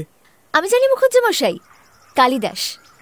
না না না, আরো একজন আছেন, তিনি হলেন শ্রী অক্ষয় কুমার মুখোপাধ্যায়। আর কুরুল বুঝি আজ আসছে? আসছে না, এসে গেছে। ওই যে সিঁড়িতে পায়ের শব্দ শোনা যাচ্ছে। তাই নাকি? এই চল চল, পালা পালা পালা, ডাকলি হাজির হব আমরা। রসিক দাদা, তুমি আবার হাঁ করে দাঁড়িয়ে রইলে কেন? চলো শিগগির। চুড়ি বালা ও নরম পায়ের নুপুরের আওয়াজ মিলিয়ে যেতে না যেতেই চিরকুমার সভার সভ্যরা হাজির হল। চন্দ্রবাবু এলেন না? আসছেন? ওহো আচ্ছা, আমি তাহলে যাই, বরং নিয়ে আসি তাকে। অক্ষয় গেল চন্দ্রমাধব বাবুকে নিয়ে আসতে। ঘরে এসে চেয়ারে বসে শ্রীশ আর বিপিন ভালো করে ঘরের সাজসজ্জা দেখতে লাগলো। পূর্ণর শরীরটা ভালো লাগছিল না বলে চন্দ্রমাধব বাবুর বাড়ি থেকেই সে নিজের বাড়ি ফিরে গেছে। আজ আর সে সভায় আসবে না। শ্রীশ দেখল ঘরে হালকা নীল রঙের আলোয় একটা বেশ মায়াময় পরিবেশ গড়ে উঠেছে। টেবিলের মাঝখানে ফুলদানিতে ফুল সাজানো রয়েছে। শ্রীশের চোখ অনুসরণ করে বিপিন হালকা ঠাট্টার সুরে বলল, যাই বলো ভাই, এই ঘরটা চিরকুমার সভার উপযুক্ত নয়। দেখো না, চারিদিকে নারী জাতির হাতের স্পর্শ ছড়িয়ে রয়েছে জানো। তাই তো দেখছি, পৃথিবীময় ছড়িয়ে পড়েছে। বেচারা চিরকুমার কটির সভার জন্য একটুও কোনো ফাঁকা জায়গা রাখেনি। এই দেখো, এখানে আবার চুলের কাঁটা। ওই বইয়ের শেলফটায় কি বই আছে দেখি। নৃপবালা, এই নাম নিশ্চয়ই কোনো পুরুষ মানুষের নয়। তোমার কি মনে হয়? এই দেখো, এই বইতে আবার নীরবালা। সভাতে এই নামধারিণীরা যদি চলে আসেন, তাহলে দরজা আটকে তাদের আশা ঠেকাতে পারার ক্ষমতা কারোর আছে বলে তো মনে হয় না। পূর্ণ তো এক আঘাতেই আহত হয়ে পড়ল। পূর্ণর শরীর খারাপ, তাহলে ওষুধে সারবে না বলছো? না ভাই, এসব অসুস্থতা নিয়ে মেডিকেল কলেজে কোনো লেকচার দেওয়া হয় না। নির্মলার সঙ্গে কথার উত্তেজনা, এতেই হয়তো পূর্ণর শরীরটা একটু খারাপ লাগছিল। তাকে বাড়ি পৌঁছে চন্দ্রমাধববাবু ইতিমধ্যেই এসে পড়লেন। অক্ষয়ও রসিক চক্রবর্তী ও পুরুষের বেশে শৈলবালাকে সঙ্গে নিয়ে এসে পড়ল।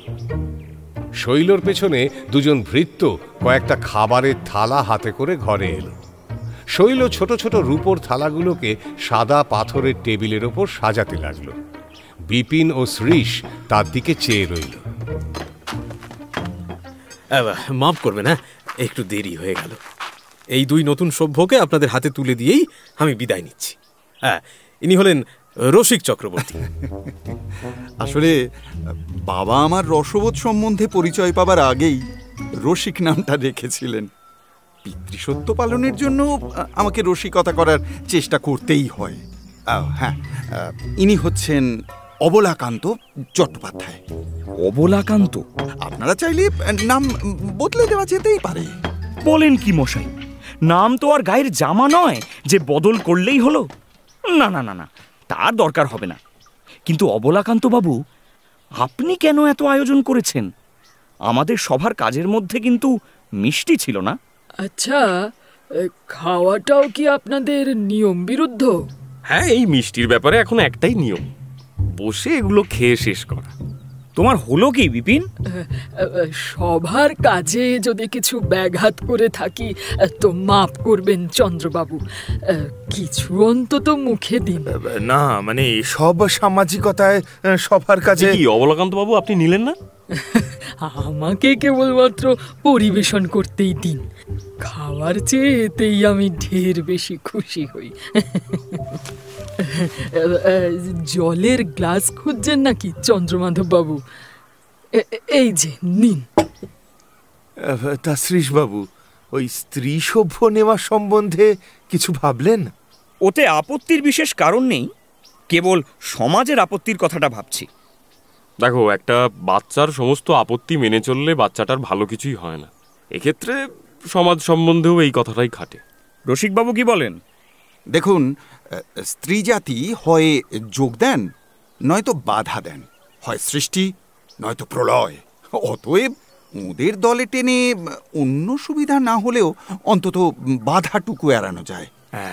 আমারও মনে হয় কেবল পুরুষ নিয়ে যারা সমাজের ভালো করতে চায় তারা এক পায়ে চলতে চায়।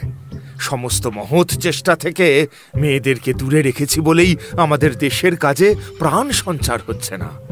এই কথাটা আমাদের মনে রাখতেই হবে যে স্ত্রী জাতিকে অবহেলা করা যাবে না। আশীর্বাদ করুন, নিজেকে যেন আপনার আদর্শের উপযুক্ত করে গড়ে তুলতে পারি। আমার ভাগ্নি নির্মলাকে কুমার সভার অন্তর্ভুক্ত করতে কারোর আপত্তি নেই তো? দেখুন, কুমার সভায় কেউ যদি কুমারী বেশে আসেন তাহলে ওই একটু ব্যাকরণের আপত্তি থেকে যায় আর কি। কিন্তু তারা যদি পুরুষ সভ্যদের অজ্ঞাতসারে নিজের বেশ আর নাম পরিবর্তন করে আসেন তাহলে তো আর সমস্যা থাকে না, তাই না? দেখুন রসিকবাবু, ভাষাতত্ত্বে দেখা যায় ব্যবহার করতে করতে একটা শব্দের মূল অর্থ লোপ পেয়ে পুরো বিপরীত অর্থ হয়ে যায়। স্ত্রী সভ্য গ্রহণ করলে চিরকুমার সভার অর্থের যদি পরিবর্তন ঘটে তাতে ক্ষতি কি? বলছি তো কিচ্ছু না, আমি কোনো পরিবর্তনেরই বিরোধী নই। তার নাম পরিবর্তন বা বেশ পরিবর্তন যাই হোক না কেন। বেশ, তাহলে এইখানে আজ সভা শেষ করা যাক। আশা করি সভার কাজের কোনো ব্যাঘাত হয়নি। কিছু মাত্র না। অন্যদিন কেবল মুখেরই কাজ চলতো, আজ দক্ষিণ হস্তও কাজে যোগ দিল। চিরকুমার সভায় মহিলাদেরও সভ্য হিসেবে নেওয়া হবে এই বিষয়ে সিদ্ধান্ত নিয়ে সেদিনের মতো সভা শেষ করে সবাই চলে গেল। পরদিন অক্ষয়কে ভেতরের ঘরে কাগজ কলম নিয়ে বসে থাকতে দেখে নৃপবালা ও নীরবালা এসে তাকে ধরল। আচ্ছা মুখুজ্জে মশাই, এতক্ষণ তুমি এখানে বসে বসে কি করছিলে? তোদের গয়লা বাড়ির দুধের হিসেব লিখছিলাম। তাই? দেখি দেখি। ও বাবা, আরে সেজ দিদি, এতে তো শুধুই দেখি ক্ষীর আর ননির অংশই বেশি। মানে? মানে হলো দিদিকে লেখা চিঠি। আরে দেখো দেখি। না না, ওটা নিয়ে গোল করিস না। নীরু, আর না জ্বালিয়ে বাবা চিঠিখানা ফেরত দিয়ে দে। সেটি এক্ষুনি হচ্ছে না। পালা এখান থেকে। এক্ষুনি একজন আসবে, তখন পালাবার পথ পাবি না। কে আসবেন গো? শোন, যাদের ধ্যান করিস তারা নয়। যার ধ্যান করা হয় সে যে সবসময় আসে না সেটা তুমি আজকাল বেশ বুঝতে পারছো। তা জানি মুকুজ্জে মশাই, দেবতার ধ্যান করো আর উপদেবতার উপদ্রব হয়। এই তোরা যাবি? অবলাকান্ত বাবু আছেন? চল পালাই, শিগগির চল। মাফ করবেন। আরে শ্রীশ বাবু, আসুন আসুন। খবর না দিয়ে অসময়ে চলে এলাম। অবলাকান্ত বাবু আছেন? হ্যাঁ হ্যাঁ হ্যাঁ, উনি আছেন। অত দ্বিধা করবেন না, আপনি যখন আসবেন ওইটাই সময়, বুঝলেন? একটু বসুন, আমি বরং গিয়ে ওই অবলাকান্ত বাবুকে খবর দিই। আরে শ্রীশ বাবু যে, সন্ধেবেলায় এসে আপনাদের বিরক্ত করলাম না তো? আরে কি যে বলেন, আপনাকে দেখে বিরক্ত হব অতটা বেরসিক আমি নই মশাই। আরে আমার নামটা কি ভুলে গেলেন? তা অবলাকান্ত বাবু বাড়ি আছেন তো? আছেন বই কি, এই তো এলেন বলে। যদি কাজে থাকেন তাহলে থাক, তেমন কিছুই দরকার নেই। বেকার মানুষ আমি, তাই এর ওর কাছে ঘুরে বেড়াই। আরে বেশ করেন, আপনি যখন কার রুমাল এখানে পড়ে রয়েছে? শ্রীশবাবু, এই রুমালটা তো আমাদের কুমার সভার কারো নয়। দেখুন, ভালো করে দেখুন, কোণে একটা ছোট্ট 9 অক্ষর লেখা রয়েছে, তাই না? এই যে দেখুন, এইখানে। হ্যাঁ, তাই তো। কি নাম হতে পারে বলুন দেখি? নলিনী, নীলাম্বুজা, নিহারিকা। বড় বাড়িয়ে ভাবছি না? আপনার কি মনে হয় বলুন তো রসিকবাবু? আমার তো মাথায় আসছে না, সব যেন গোলমাল পাকিয়ে যাচ্ছে। তবে তবে শ্রীশবাবু, বুড়ো মানুষকে বঞ্চনা করে রুমালখানা চুপি চুপি পকেটে পুরবেন না যেন। আবিষ্কারকর্তার অধিকার যে সকলের থেকে বেশি, সেটা জানেন না? আমার আসতে অনেকটা দেরি হয়ে গেল, মাফ করবেন শ্রীশবাবু। আমি এই সন্ধেবেলা নিজে যেচে উৎপাত করতে এলাম। মাপ তো আমার চাইবার কথা অবলাকান্ত বাবু। রোজ সন্ধেবেলায় যদি এই রকম উৎপাত করেন তাহলেই মাপ করব, কিন্তু নইলে নয়। আচ্ছা রাজি। অবলাকান্ত বাবু, আপনি তো নিরপেক্ষ ব্যক্তি। এই রুমালটাই মাত্র পেয়েছি, কিন্তু রসিকবাবুও এটায় ভাগ বসাতে চাইছেন। এটা এখন আপনার হাতেই থাক। আমাদের দুজনের কথা শুনে তারপর যা ঠিক মনে করবেন। আচ্ছা, আপনি আমাকে নিরপেক্ষ লোক মনে করেছেন বুঝি? রুমালের কোণে লাল সুতোয় সেলাই করা এই 9 অক্ষরটার মতো আমার মনের কোণেও এই অক্ষরটি রক্তবর্ণে লেখা আছে। এই রুমাল আমি আপনাদের কাউকেই দেব না। না। আরে, এই 9 অক্ষরটিও তো বড় ভয়ানক অক্ষর দেখছি। শ্রীশবাবু, যার রুমাল, আপনি তো তাকে দেখেননি, তবে কেন? দেখিনি কে বলল? হ্যাঁ, দেখেছেন। কাকে দেখলেন? 9 তো 2টি আছে। রসিক দাদা, চন্দ্রবাবুর চিঠি নিয়ে একজন এসেছেন। লোকটা শ্রীশবাবুকে বাড়িতে খুঁজে না পেয়ে এখানে এসেছেন। এই যে, এই সেই চিঠি। আমার চিঠি?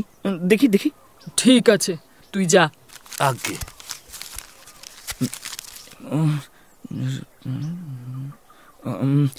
একটু অপেক্ষা করবেন? চন্দ্রবাবুর বাড়ি কাছেই, আমি একবার চট করে দেখা করে আসবো। পালাবেন না তো? না না, আমার রুমাল বন্ধক রইল, ওটা ছাড়িয়ে নিতে অবশ্যই আসবো। কুমার সভার সভ্যদের তপস্যা ভঙ্গ করতে ওই মেনকা, রম্ভা, মদন, বসন্ত এদের কাউকে লাগবে না। এই এক বুড়ো রসিকই যথেষ্ট দেখছি। তাই তো দেখছি। এখানকার রুমাল, বই, চৌকি, টেবিল সব একেবারে নাস্তানাবুদ করে ছাড়ছে। আহারে, শ্রীশবাবুটি গেল। দিদি, দিদি, এই দিদি, তুই কোথায় ছিলি রে নীরু? পাশের ঘরেই ছিলাম।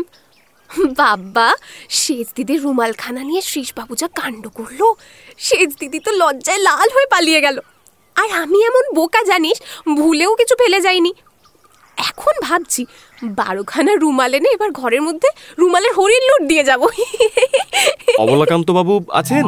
এই রে, আমি যাই বুঝলি, আমি এলাম। আরে আসুন বিপিন বাবু। ঠিক করে বলুন, আসবো কি না?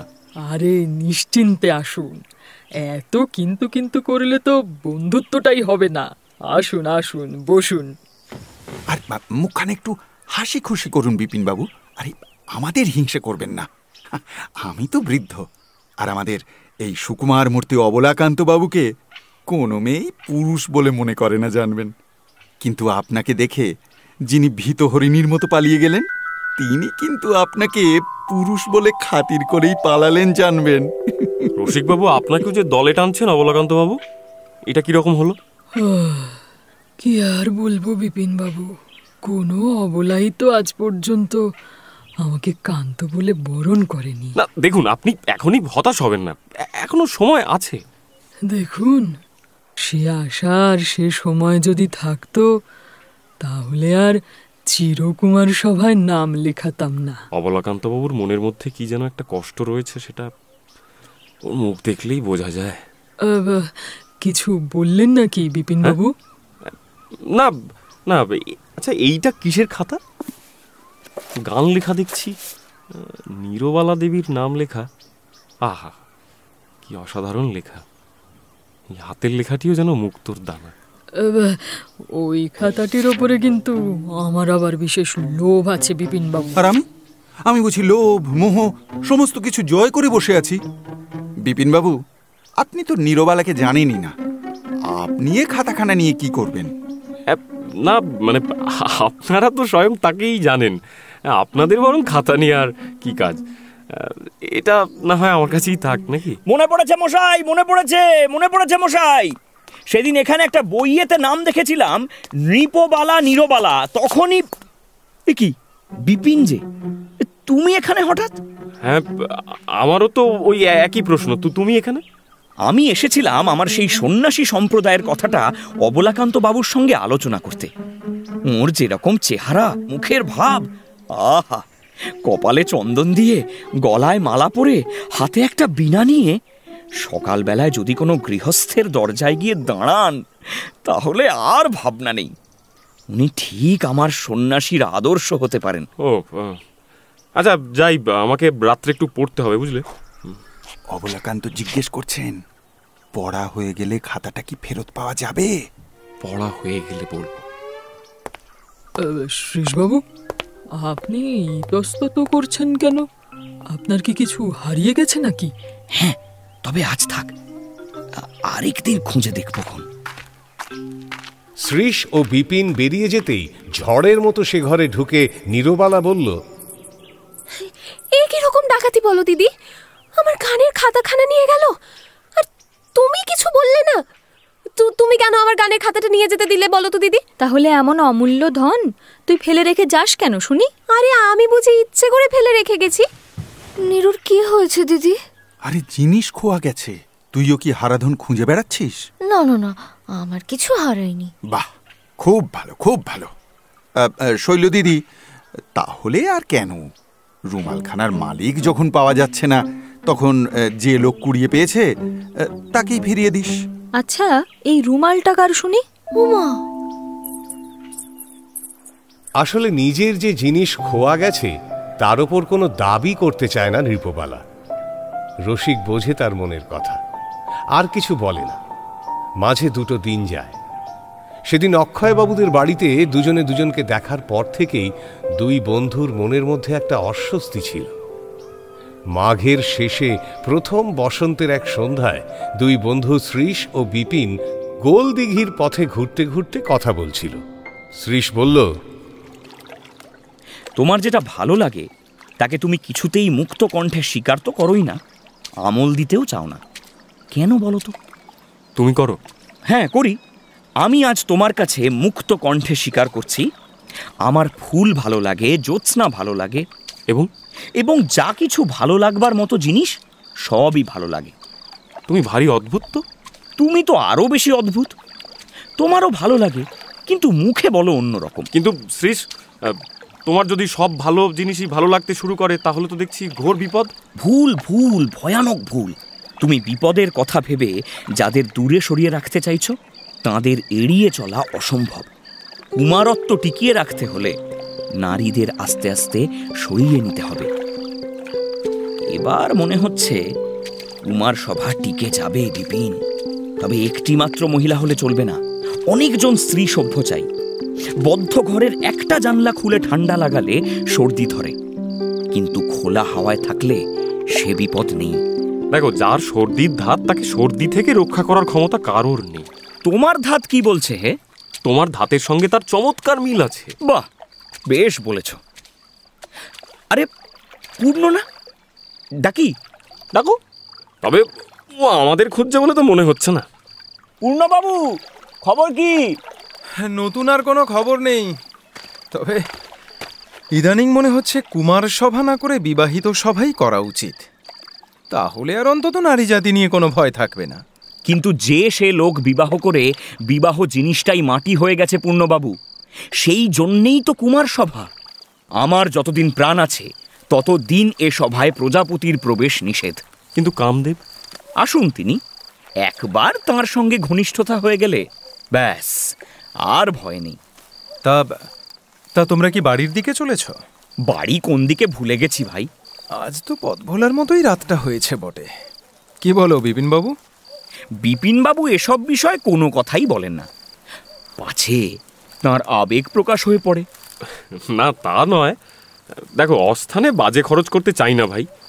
মরতে হলে একেবারে গঙ্গার ঘাটে গিয়ে মরাই ভালো। ও দাঁড়াও তো, আসছি আমি এক্ষুনি। চন্দ্রবাবুর বাসায় একখানা বই ফেলে এসেছি, সেইটা একটু খুঁজে নিয়ে আসি। ও দেখো, খুঁজলে পাবে তো। চন্দ্রবাবুর বাসা বড় এলোমেলো জায়গা, সেখানে যা হারায় তা আর পাওয়া যায় না। না না, তবু একবার দেখে আসি। কথা বলতে বলতে তারা হাজির হলো শৈলবালাদের বাড়ির সামনে। কিন্তু বাড়িতে না ঢুকে রসিককে ডেকে বাইরেই গল্প করতে লাগলো। মাথায় হিম পড়তে লাগলো, কিন্তু তাতে তাদের ভ্রুক্ষেপ নেই। দু একটা প্রশ্ন করব, আপনি বিরক্ত হবেন না তো? আরে না না, নিশ্চিন্তে বলুন। তবে হ্যাঁ, আমার বয়স জিজ্ঞেস করবেন না তো? কি না না, আচ্ছা অবলাকান্তবাবু বুঝি? মশাই তার কথা বলবেন না। তিনি নৃপবালা নীরবালা দুজনের কাকে যে বেশি ভালোবাসেন স্থির করে উঠতেই পারেন না। কিন্তু তাদের কেউ কি ওর প্রতি? আরে না না, সে হলে তো কোনো গোলই ছিল না। আচ্ছা, শ্রীমতী নীরবালা বুঝি গান ভালোবাসেন? তা বাসেন বটে।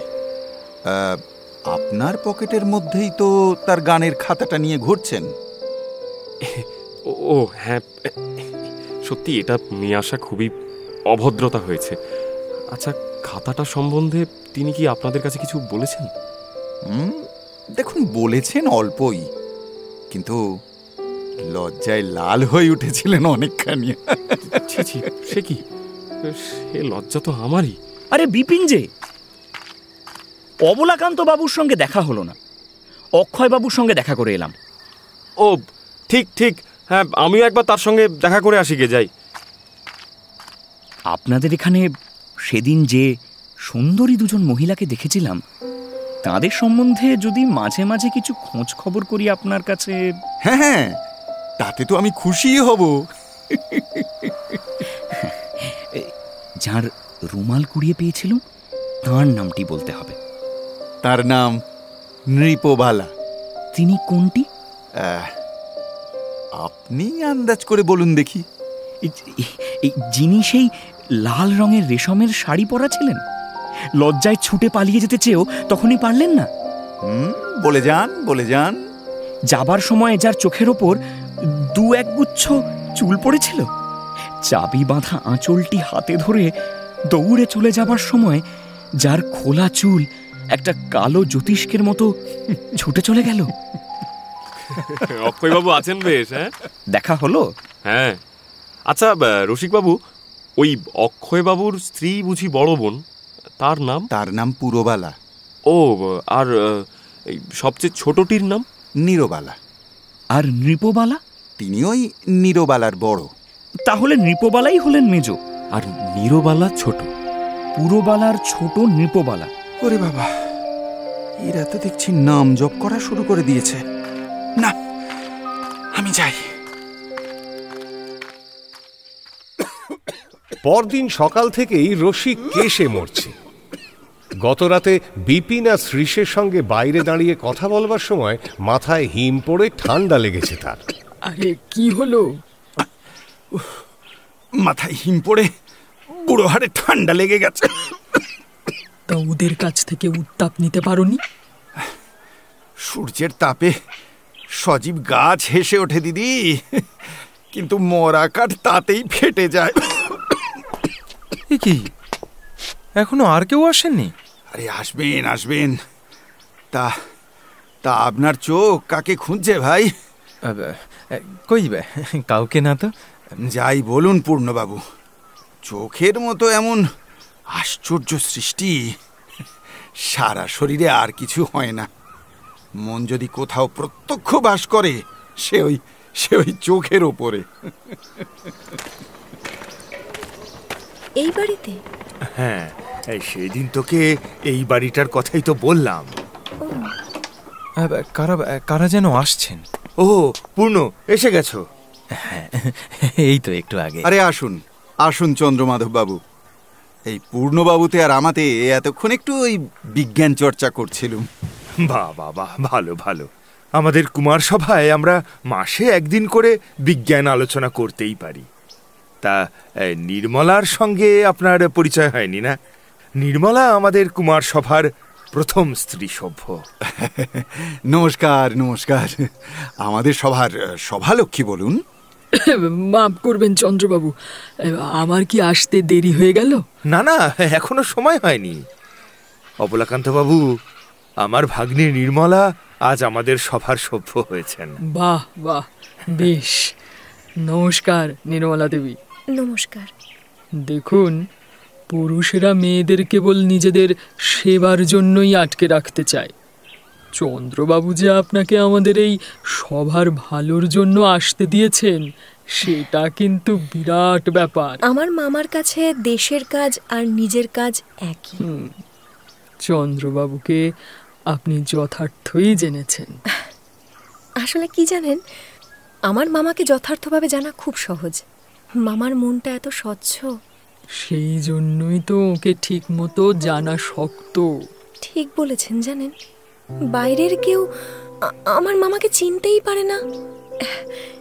এই প্রথম দেখছি কেউ একদম ঠিক চিনেছেন আমার মামাকে। আপনার কাছে আমার মামার কথা শুনে আমার যে কি আনন্দ হচ্ছে, কি বলবো। অবলাকান্ত বাবু, আপনাকে যে বইটি দিয়েছিলাম সেটা পড়েছেন? হ্যাঁ হ্যাঁ, পড়েছি। খাতায় সব নোটও করে রেখেছি। তা খাতাটা আপনার কাছে আছে? দাঁড়ান, এক্ষুনি এনে দিচ্ছি। বেশ বেশ। দেখো ভাই, এই অবলাকান্তর ব্যবহারটা না আমার ঠিক ভালো ঠেকছে না। আরে মহিলাদের সঙ্গে কিরকম ব্যবহার করা উচিত সেটাও জানে না। আমিও সেটা লক্ষ্য করেছি বটে। কেমন যেন একটু ওই গায়ে পড়া ভাব। কি বলবো ঠিক বুঝতে পারি না। রসিকের সঙ্গে পূর্ণর কথাবার্তা চলতে থাকার মধ্যেই বিপিন ও শ্রীশ এসে পড়ল। ঘরে ঢুকতে ঢুকতে নির্মলাকে দেখে শ্রীশ বলে উঠল, আপনাদের উৎসাহ তো দেখছি ঘড়িকেও হার মানিয়েছে। 6:30 বাজার আগেই। আসলে আজ আপনাদের সভায় আমার প্রথম দিন তো, তাই সংকোচ ভাঙতে সহজ হতে একটু আগেই চলে এসেছি। একদম সংকোচ করবেন না। এই লক্ষ্মী ছাড়া পুরুষ সভ্যগুলোকে একটু দেখে শুনে রাখবেন, হুকুম করে চালাবেন, ব্যাস। কি যে বলেন, চালাবার ক্ষমতা আমার নেই। ছি। সে কি, আপনি কি আমাদের এতই অচল বলে মনে করেন নাকি? হ্যাঁ। কি পূর্ণবাবু, আপনার শরীর ভালো আছে তো? হ্যাঁ হ্যাঁ হ্যাঁ। আজ ঘরে পা দিয়েই আমি কিন্তু বুঝতে পেরেছি এতদিন কুমার সভার মধ্যে কিসের অভাব ছিল। আপনি বলুন তো কিসের? কিসের? সোনার মুকুটের মাঝখানে কেবল একটা হীরের। উফ, আপনাদের মতো এমন বানিয়ে কথা বলতে আমি। সেই খাতা সম্বন্ধে আর কোনো কথা উঠেছিল? দেখুন, অপরাধ করা মানুষের ধর্ম আর ক্ষমা করা দেবীর, সে কথাটা বলেছিলাম বটে, তবে কোনো উত্তর পাইনি। রসিকবাবু, আপনি কি ভাবেন আমি কিছু বুঝতে পারি না? কি করে বুঝবেন? বেশ শক্ত বিষয়। কি নিয়ে কথা হচ্ছে? কি শক্ত? হ্যাঁ না, তোমরা কথা বলো, আমি একটু আসছি। হ্যাঁ রসিকবাবু, ওই যে সেদিন আপনি যার নাম নৃপবালা বললেন, তার সম্বন্ধে সবটা বলুন। তা শুনে কি করবেন? তার সম্বন্ধে যা হয় কিছু বলুন না। আচ্ছা, তিনি নিজের হাতে সব কাজ করেন? শৈলবালা খাতা নিয়ে ফিরে আসে। রসিকের সঙ্গে শ্রীশকে ঘরের মধ্যেই একটু আলাদাভাবে বসে কথা বলতে দেখে ঘরে ঢুকতে ঢুকতে শৈলবালা বলে, কি শ্রীশবাবু, রসিকদার সঙ্গে কি পরামর্শ হচ্ছে? তেমন কিছুই না। চন্দ্রবাবু, এই নিন আপনার খাতা। হ্যাঁ, দিন, বেশ। হ্যাঁ, তবে এবার সভার অধিবেশন শুরু করা যাক। পূর্ণবাবু, কৃষি বিদ্যালয় সম্বন্ধে সভার কাজ শুরু হতেই জানা গেল ভারতবর্ষের কৃষি সম্বন্ধে বেরোনো সরকারের সব রিপোর্ট দেখে যে সমীক্ষা করার দায়িত্ব শ্রীশকে দেওয়া হয়েছিল, সেটা অবলাকান্ত ওরফে শৈলবালা সুন্দরভাবে করেছে। এছাড়াও লন্ডনের ছেলেদের হস্টেলের নিয়মকানুন, সেখানে ব্যক্তিগত অনুদানে হওয়া নানান সামাজিক কাজের লিস্ট বানানো, ছেলেদের দেওয়া এরকম কোনো কাজই কেউ করতে পারেনি। যেটুকু কাজ হয়েছে তা করেছে নির্মলা আর শৈলবালা। আর কিছু কথাবার্তা শুরু করেছেন চন্দ্রমাধববাবু নিজে। ওহে বিপিন, আমার কাজ তো আরম্ভও করিনি। আমারও ঠিক একই অবস্থা ভাই। কিছুদিন অন্য আলোচনা ছেড়ে কাজ করতে হবে। হ্যাঁ, তাই তো দেখছি। অবলাকান্ত বাবু নিজের কাজটা ঠিক করে যাচ্ছেন, কিচ্ছু বোঝবার জো নেই। এদিকে পূর্ণরও কাজে বিন্দুমাত্র আগ্রহ নেই। তার শুধু মন অবলাকান্ত কতটা ঘনিষ্ঠভাবে নির্মলার সঙ্গে মিশছে সেই দিকে। ওই দেখুন, অবলাকান্ত বাবু আবার ওর কাছে গিয়ে বসে আছেন। আর থাকতে না পেরে অবশেষে অবলাকান্তকে সরিয়ে সে নিজে কিভাবে নির্মলার কাছে এগোবে সেই বিষয়ে পরামর্শের জন্য সে রসিকের কাছে আত্মসমর্পণ করল। রসিকই এখানে একমাত্র অবলাকান্তের আসল পরিচয় জানে, তাই সে নির্দ্বিধায় পূর্ণকে নিজে থেকে এগিয়ে গিয়ে নির্মলার সঙ্গে কথা বলার পরামর্শ দেয়। তিনি তো ওকে চারিদিকে ঘিরে দাঁড়াননি, আপনিও যান একপাশে গিয়ে দাঁড়ান না।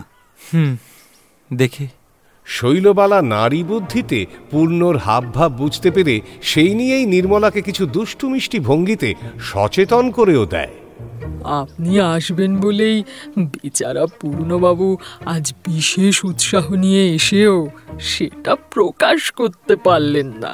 দয়া করে আমাকে মহিলা বলে আলাদা ভাববেন না, বড় অস্বস্তি হয়। কিন্তু আমাদের থেকে আপনি আলাদা হলে তবেই তো আপনার গুণগুলো দিয়ে আমাদের নৌকোকে এগিয়ে দিতে পারবেন। ঠিক যেমন চন্দ্রবাবু আমাদের থেকে একটু দূরে আর উঁচুতে আছেন বলেই আমাদের নৌকোর হালটা ধরে আছেন। আপনার কাজ এবং চিন্তা ভাবনা আপনাকেও এদের থেকে আলাদা করে দিয়েছে। আরে পূর্ণবাবুজি, আসুন আসুন, আপনার কথাই বলছিলাম। হ্যাঁ, মানে অবলাকান্ত বাবু আপনি এদিকে আসুন, আপনার সঙ্গে একটু কথা আছে। কেন, কি হলো আবার? ওই রুমালটি দিয়ে আমাকে বাঁচান আপনি। তার বদলে এই 1 ডজন রেশমের রুমাল এনেছি, তবে জানি এ তার উচিত মূল্য হবে না। বেশ, রুমাল আমি দেব, তবে তার আগে কথা দিন সভার জন্য যে প্রবন্ধ আপনাকে লিখতে দেওয়া হয়েছিল সেটা লিখে দেবেন। দেব, কথা দিলাম। রুমালটা ফিরে পেলেই আমি কাজে মন দিতে পারবো। আচ্ছা, ঠিক আছে ঠিক আছে। বিপিন তখন নীরবালা কার উদ্দেশ্যে গান লেখে, কেমন ভাবে বসে, কখন লেখে, এসব নানান প্রশ্নে রসিককে ব্যতিব্যস্ত করে তুলেছিল। রসিকের মুখ থেকে নীরবালার কথা শুনতে শুনতে বিপিন আসলে তাকে নিজের কল্পনা তুলিতে মনের ক্যানভাসে এঁকে চলেছিল। অবলাকান্তের থেকে রুমাল আদায় করে এবার শ্রীশ এসে ধরল রসিককে। সে শুনবেন রিপোবালার কথা। অবশ্য তার আগে সে বিপিনকে ঠেলে পাঠিয়ে দিল চন্দ্রমাধব বাবুর কাছে। চিরকুমার সভার সভ্যদের মনে মদনদেব এবং প্রজাপতি ব্রহ্মা একই সঙ্গে প্রভাব বিস্তার করতে লাগলেন। আর বিপিন, শ্রীশ বা পূর্ণ প্রত্যেকেই রসিক চক্রবর্তীকে ওস্তাদ বা গুরু মানল। মাঝের কয়েকটা দিন এইভাবেই কেটে গেল। পুরবালা ও জগত্তারিণী কাশী থেকে ফিরে এলো। স্ত্রীকে দেখেই অক্ষয়ের রসবোধ আবারও পূর্ণমাত্রায় ফিরে এলো। এ কদিন সে যেন একটু ম্রিয়মান একাকী দিন কাটাচ্ছিল, কিন্তু গিন্নির কাছে নিজ মুখে সে কথা স্বীকার করল না। এ কদিন তো বেশ ভালোই ছিলে মনে হচ্ছে। তোমার 3 বোন আমায় বিরহ যন্ত্রণায় কাতর হবার সুযোগই দেয়নি। তা তোমারও তো শ্রীঅঙ্গ বেশ ভালোই অক্ষত রয়েছে দেখছি। তা শ্রীঅঙ্গ ক্ষয় করার জন্য তো আর পশ্চিমে বেড়াতে যায়নি, আর তোমারও তো স্বাস্থ্য বেশ অক্ষুণ্ণ আছে দেখছি। সে আর কি বলি প্রিয়ে। থাক, অনেক হয়েছে, আর আদিক্ষেতা করে। বেশ, হোক দাম্পত্য, তবু প্রেম তো। দুজনেই হয়তো আশা করেছিল একের বিরহ অন্যজনকে রুগ্ন শুষ্ক করে তুলবে, কিন্তু দুজনেই যখন হতাশ হয়ে প্রসঙ্গ বদলানোর কথা ভাবছে, তখন নীরবালা আর নৃপবালা দুজনে মিলে অক্ষয়ের ওপর চড়াও হয়ে সত্যি কথাটা বলেই দিল। জানো দিদি, তুমি যতদিন ছিলে না আমাদের একবার ডেকেও জিজ্ঞাসা করেননি, কেবল চিঠি লিখেছেন আর টেবিলের উপর 2 পা তুলে দিয়ে বই হাতে বসে থেকেছেন। দিদি তুমিও তো তাই, এতদিন আমাদের একটাও চিঠি লেখো। আরে আমার কি সময় ছিল রে, মাকে নিয়ে দিন রাত ব্যস্ত থাকতে হয়েছিল। আচ্ছা আচ্ছা, যদি বলতে তোদের ভগ্নিপতির ধ্যানে নিমগ্ন ছিল, তাহলে কি ওরা নিন্দে করতো তোমার? দিদি দিদি, ওই দেখো তোরাও এখানে? তোরা যা তো, আমাদের এখন একটু কথা আছে। কথাটা যে কি তোরা বুঝতে পারছিস তো নিরূপ? হরিনাম কথা নয়। আচ্ছা বাবা, আচ্ছা, আপনাকে আর বকতে হবে না, আমরা যাচ্ছি। এই দিদি, শুনলাম মা নাকি নৃপ নীরোর জন্য দুজন পাত্র ঠিক করে এসেছে। কথা একরকম পাকা হয়ে গেছে। ছেলে দুটি মন্দ নয়, তারা মেয়ে দেখে পছন্দ করলেই পাকাপাকি হয়ে যাবে। আর নৃপ নীরু যদি পছন্দ না করে? তাহলে ওদের রুচির প্রশংসা করব। তুমি থামো তো, পছন্দ না করার কি হলো? শোন শৈল, তোদের সব বাড়াবাড়ি, স্বয়ংবরের দিন আর নেই রে। মেয়েদের পছন্দ করবার দরকার হয় না, স্বামী হলেই তাকে ভালোবাসতে পারে। নইলে তোমার বর্তমান ভগ্নিপতির যে কি দুর্দশাই হতো শৈল। বাবা অক্ষয়, ছেলে দুটিকে তাহলে খবর দিতে হয়। তুমি ভেবো না মা, ছেলে দুটিকে আনবার ব্যবস্থা করে দেব। কিন্তু মা, তুমি একটু বিবেচনা করে দেখো, ছেলে দুটিকে এখনো তো তোমরা কেউ দেখোনি। এভাবে হঠাৎ করে বিবেচনা করতে করতে আমার জন্ম শেষ হয়ে এলো মা, আর বিবেচনা করতে পারছি না। সে বিবেচনা সময় মতো পরে করলেই হবে, এখন কাজটা আগে হয়ে যাক না। বলো তো বাবা, শৈলকে বুঝিয়ে বলো তো। আমি যাই, সৃষ্টির কাজ পড়ে আছে। তুই মিথ্যে ভাবছিস শৈল। মা যখন মনস্থির করেছেন তখন আর কেউ টলাতে পারবে না। তাছাড়া যার সঙ্গে যার হবার, হাজার বিবেচনা করে মরলেও সেই হবে। সে তো ঠিকই কথা, নইলে যার সঙ্গে যার হয়ে থাকে তার সঙ্গে না হয়ে আর একজনের সঙ্গে হতো, এর এমন কি কথা? তুমি যে কি বলো না, তোমার অর্ধেক কথা আমি বুঝতেই পারি না। তার কারণ আমি নির্বোধ। উফ, তুমি যাও তো বাপু, এখন স্নান করে আগে মাথা ঠান্ডা করে এসোগে। বিপিন কিন্তু চিরকুমার সভার ব্রত ভুলে আপাতত নীরবালার গানের খাতার সব গান শেখার কঠিন ব্রত নিয়েছে। শ্রীশ একদিন বিপিনের বাড়ি এসে দেখে সঙ্গীতের সাধনায় সে তুমুল ব্যস্ত। তাকে দেখেই খানিকটা জবাবদিহির সুরেই বিপিন বলে, গান না শিখলে তো আর তোমার সন্ন্যাসী দলে আমল পাওয়া যাবে না, তাই চেষ্টা করে যাচ্ছি। কুমার সভার সেই লেখাটায় হাত দিতে পেরেছো তুমি? না ভাই, সেটাতে এখনো হাত দিতে পারিনি। আমিও পারিনি। ভারী অন্যায় হচ্ছে জানো, ক্রমশ আমরা আমাদের সংকল্প থেকে যেন দূরে চলে যাচ্ছি। দেখো, এক সময় একটা সংকল্প করেছিলাম বলেই যে সে সংকল্পের খাতিরে নিজেকে শুকিয়ে মারতে হবে, তারও তো কোনো মানে নেই। না বিপিন, সকল দিক থেকে নিজেদের গুটিয়ে না নিয়ে এলে একটা মহৎ কাজে নিজেকে নিযুক্ত করা সম্ভব হবে না। আমরা তো অন্য কাজও করতে পারি। না, চন্দ্রবাবুর বাসায় আমাদের সভা তুলে নিয়ে যাওয়া যাক। বেশ, তাই হোক। বাবু, একজন আপনার সঙ্গে দেখা করতে এসেছেন। এখন কে বলো তো শ্রীশ?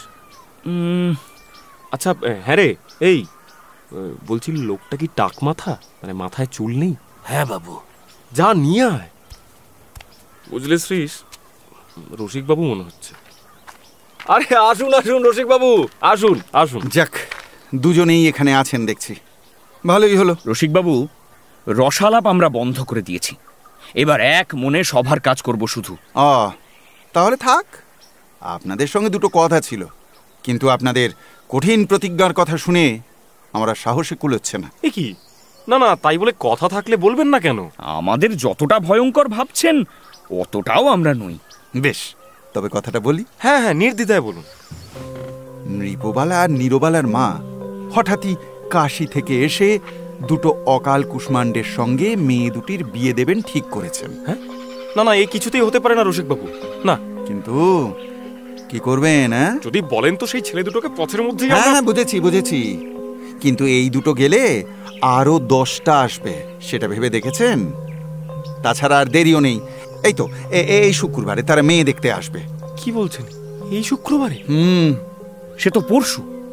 আচ্ছা, আমার একটা প্ল্যান মাথায় এসেছে। প্ল্যান? তা কিরকম শুনি? সেই ছেলে দুটোকে বাড়ির কেউ চেনে? না, কেউ চেনে না। তারা বাড়ি চেনে? তাও না। তাহলে বিপিন যদি সেদিন তাদের কোনো রকম করে আটকে রাখতে পারে, তো আমি তাদের নাম নিয়ে নৃপবালা। না না, তার চেয়ে তুমি বরং ওই ছেলে দুটোকে আরো ভালোভাবে ভুলিয়ে রাখতে পারবে, আর আমি বরঞ্চ নিজেকে তাদের নামে চালিয়ে দিয়ে নীরবালাকে। কিন্তু দুটো ছেলের আসার কথা আছে, তো আপনাদের একজনকে কি করে দুজন বলে চালাবো? তাহলে তো আমাদের দুজনকেই যেতে হয়। হ্যাঁ, আর সে দুটোকে ভুল রাস্তায় চালান করে দিতে আমিই পারবো। কিন্তু হ্যাঁ, আপনারা যদি কোনো বিপদে পড়েন তখন কিন্তু কিচ্ছু হবে না মশাই, আমাদের নিয়ে ভাববেন না, আমরা কোনো কিছুতেই ভয় পাই না। সে তো বুঝলুম, কিন্তু আপনাদের মহান ব্রত, যাকে এই শুক্রবারের দিনটা আপনারা কোনো মতে উদ্ধার করে দিন, তারপরে কখনো আপনাদের আর বিরক্ত করব না। আমাদের বিরক্ত করবেন না শুনে খারাপ লাগলো রসিকবাবু, আমাদের এতই স্বার্থপর মনে করেন? মাফ করবেন, আমার ধারণা ভুল ছিল। আসলে বিয়ের ব্যাপারে আপনাদের ঠিক জড়াতে চাই না বলেই। আরে সেজন্য আপনি কিচ্ছু সংকোচ করবেন না রসিকবাবু। আপনি যে আর কারো কাছে না গিয়ে আমাদের কাছে এসেছেন, সেজন্য আপনাকে অশেষ ধন্যবাদ জানাচ্ছি। ওরে কে আছিস? এই রসিকবাবুর জন্য একটু বরফ দেওয়া জল নিয়ে আয় না বাবা। কে আছিস? জল কেন, লেমনেড আনাও। জল খাবারের ব্যবস্থা করবে বলেছিলে, এই নিন পান, পান খান, পান। হ্যাঁ, তাও চলতে পারে। নিন্দুকেরা অন্য চোখে দেখলেও রসিক চক্রবর্তীকে খাতির যত্ন করাটা কিন্তু তারা দেশের সেবার অঙ্গ বলেই মনে করল। বাংলাদেশের দুই অসহায় মেয়ে নীরবালা ও নৃপবালার মনের অবস্থা কেমন সেই বিষয়েও অত্যন্ত আগ্রহের সঙ্গে দায়িত্ব নিয়ে খবর নিতে লাগল। আচ্ছা রসিকবাবু, নৃপবালা বুঝি খুব বিষণ্ণ হয়ে পড়েছেন, কান্নাকাটি করছেন? আচ্ছা, নীরবালা তার মাকে কেন একটু ভালো করে বুঝিয়ে বলছেন না বলুন তো? নির্মলাও গরমে সভার কাজ বিশেষ করতে পারেনি, কোনো কাজেই তার মন বসছিল না। যে রিপোর্ট তার তৈরি করার কথা ছিল তাও সে একা করতে পারেনি। কিছুতেই যেন কোনো কাজে মন বসাতে পারছি না মামা, ভারী অন্যায় হচ্ছে গো। আজ আমি যেমন করেই হোক। না না, জোর করে চেষ্টা করো না। আমার মনে হচ্ছে নির্মল, তোমার একা একা এক টানা কাজে ক্লান্তি আসছে। তার মামা কুমার সভার সভাপতি চন্দ্রমাধববাবু বোঝেন যে সঙ্গীহীন একা একা কাজ করতে মন শ্রান্ত হয়ে আসে। অবলাকান্তবাবুর কিছু নোট লিখে পাঠানোর কথা আছে, তারই অপেক্ষায় থাকে নির্মলা। অবলাকান্তের কাজের প্রতি নিষ্ঠা, একাগ্রতা, তার নম্র স্বভাব, সহজ সরল ব্যবহার মামা ভাগ্নি দুজনকেই আকৃষ্ট করেছে। চন্দ্রমাধববাবুর ইচ্ছে হয় অবলাকান্তকে নিজের কাছে এনে রাখতে। মামার কথায় উৎসাহিত হয়ে সায় দেয় নির্মলা। এমন সময় পূর্ণর একটা চিঠি এনে দেয় তাদের বাড়ির ভৃত্য। পূর্ণবাবু কি লিখেছেন মামা? লিখেছেন, আপনাদের আদর্শ উদ্দেশ্যর প্রতি সম্পূর্ণ আস্থা ও ভক্তি রেখেই আজ আপনার কাছে স্বীকার করতে বাধ্য হচ্ছি যে সভা থেকে ঘরে ফিরে এসে যখন কোনো কাজে হাত দিতে যাই তখন নিজেকে বড় একা, আশ্রয়হীন লাগে। মানুষের সঙ্গ না হলে কেবলমাত্র সংকল্প রক্ষা করা অসম্ভব। আমার ধৃষ্টতা মার্জনা করবেন বলতে বাধ্য হচ্ছি, কুমারব্রত সাধারণ লোকের জন্য নয়। এতে বল দান করে না, বল হরণ করে। গৃহ সন্তানকে সন্ন্যাস ধর্মে দীক্ষিত না করে গৃহাশ্রমকে উন্নত আদর্শে তৈরি করাই আমার মতে শ্রেষ্ঠ কর্তব্য। সেদিন অক্ষয়বাবুও এই কথা নিয়েই আমার সঙ্গে তর্ক করছিলেন। তার অনেক কথার উত্তর আমি দিতে পারিনি। আচ্ছা, তোমার কি মনে হয় নির্মলা? কথাটা কিন্তু অনেকটাই সত্যি মামা। আমিও কিছুদিন থেকেই ভাবছিলাম কুমারব্রত গ্রহণের নিয়মটা উঠিয়ে দেব। তবু অন্যদেরও তো মত নিতে হবে মামা। সে তো অবশ্যই। আচ্ছা, আর কিছু লিখেছেন? হ্যাঁ, এরপর যা বলতে যাচ্ছি তা লিখতে আমার কলম সরছে না। মামা, পূর্ণবাবু হয়তো কোনো গোপনীয় কথা লিখছেন, তুমি সেটা চেঁচিয়ে পড়ছো। ঠিক বলেছ। হ্যাঁ,